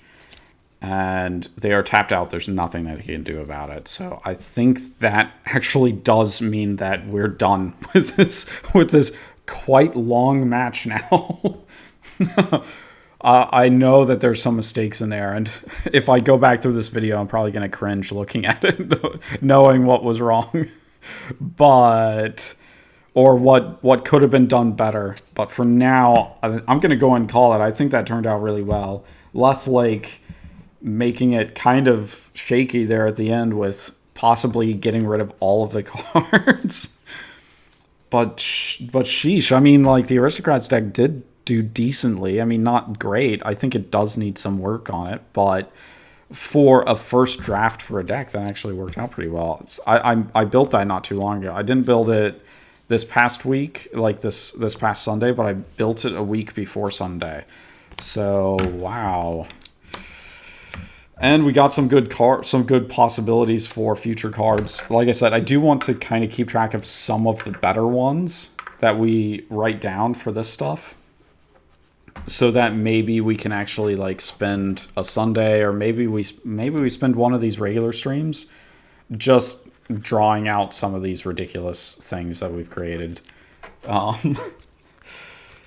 Which means I'm still always happy to hear more crazy names or just stuff like that we can add into this. So I'm really enjoying the making up new card type stuff. I mean, the ones that are like Pokédex will probably not make that a regular one. I want to make the ones that I want to actually continue on into future games are cards that,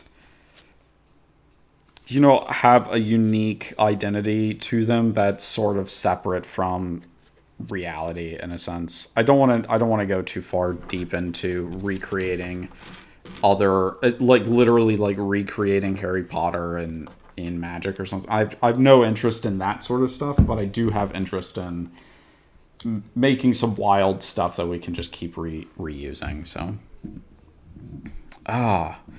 thank you all for joining. I'm really glad to have you guys here listening in. Even if it doesn't make any sense, I'm still glad to kind of see it play out and you guys get to look at this, because I do like playing and I do like talking about Magic. So but I think that this means I'm going to be done for the evening. I'm going to call it a night. So yeah, let me go ahead and close up the stream. I don't have anybody to raid, so yeah, we'll just go ahead and close it up here. And thank you all for coming. No, it's fine. I don't necessarily expect with this stuff, this kind of nonsense, for anybody to necessarily keep up with it 100%. I can't keep up with it 100%, and I'm sitting here right in front of it, and I know what I'm sort of doing. So. But yeah, it's cool. If you're learning anything, that's even better. So, and also if you're enjoying yourself, that would also be a goal of mine. So thank you for coming and have a great night. I'll catch you later, Mad. And also Loppy, if you're still here, I will catch you later. Yeah, well, the zombie deck Sunday probably. Well, actually also, so I do have 2 zombie decks. I think I may have said that before. I do, when it gets around Christmas time, you'll see the other zombie deck because it's a Christmas deck. So look forward to that. All right, I'll see you guys later. Bye.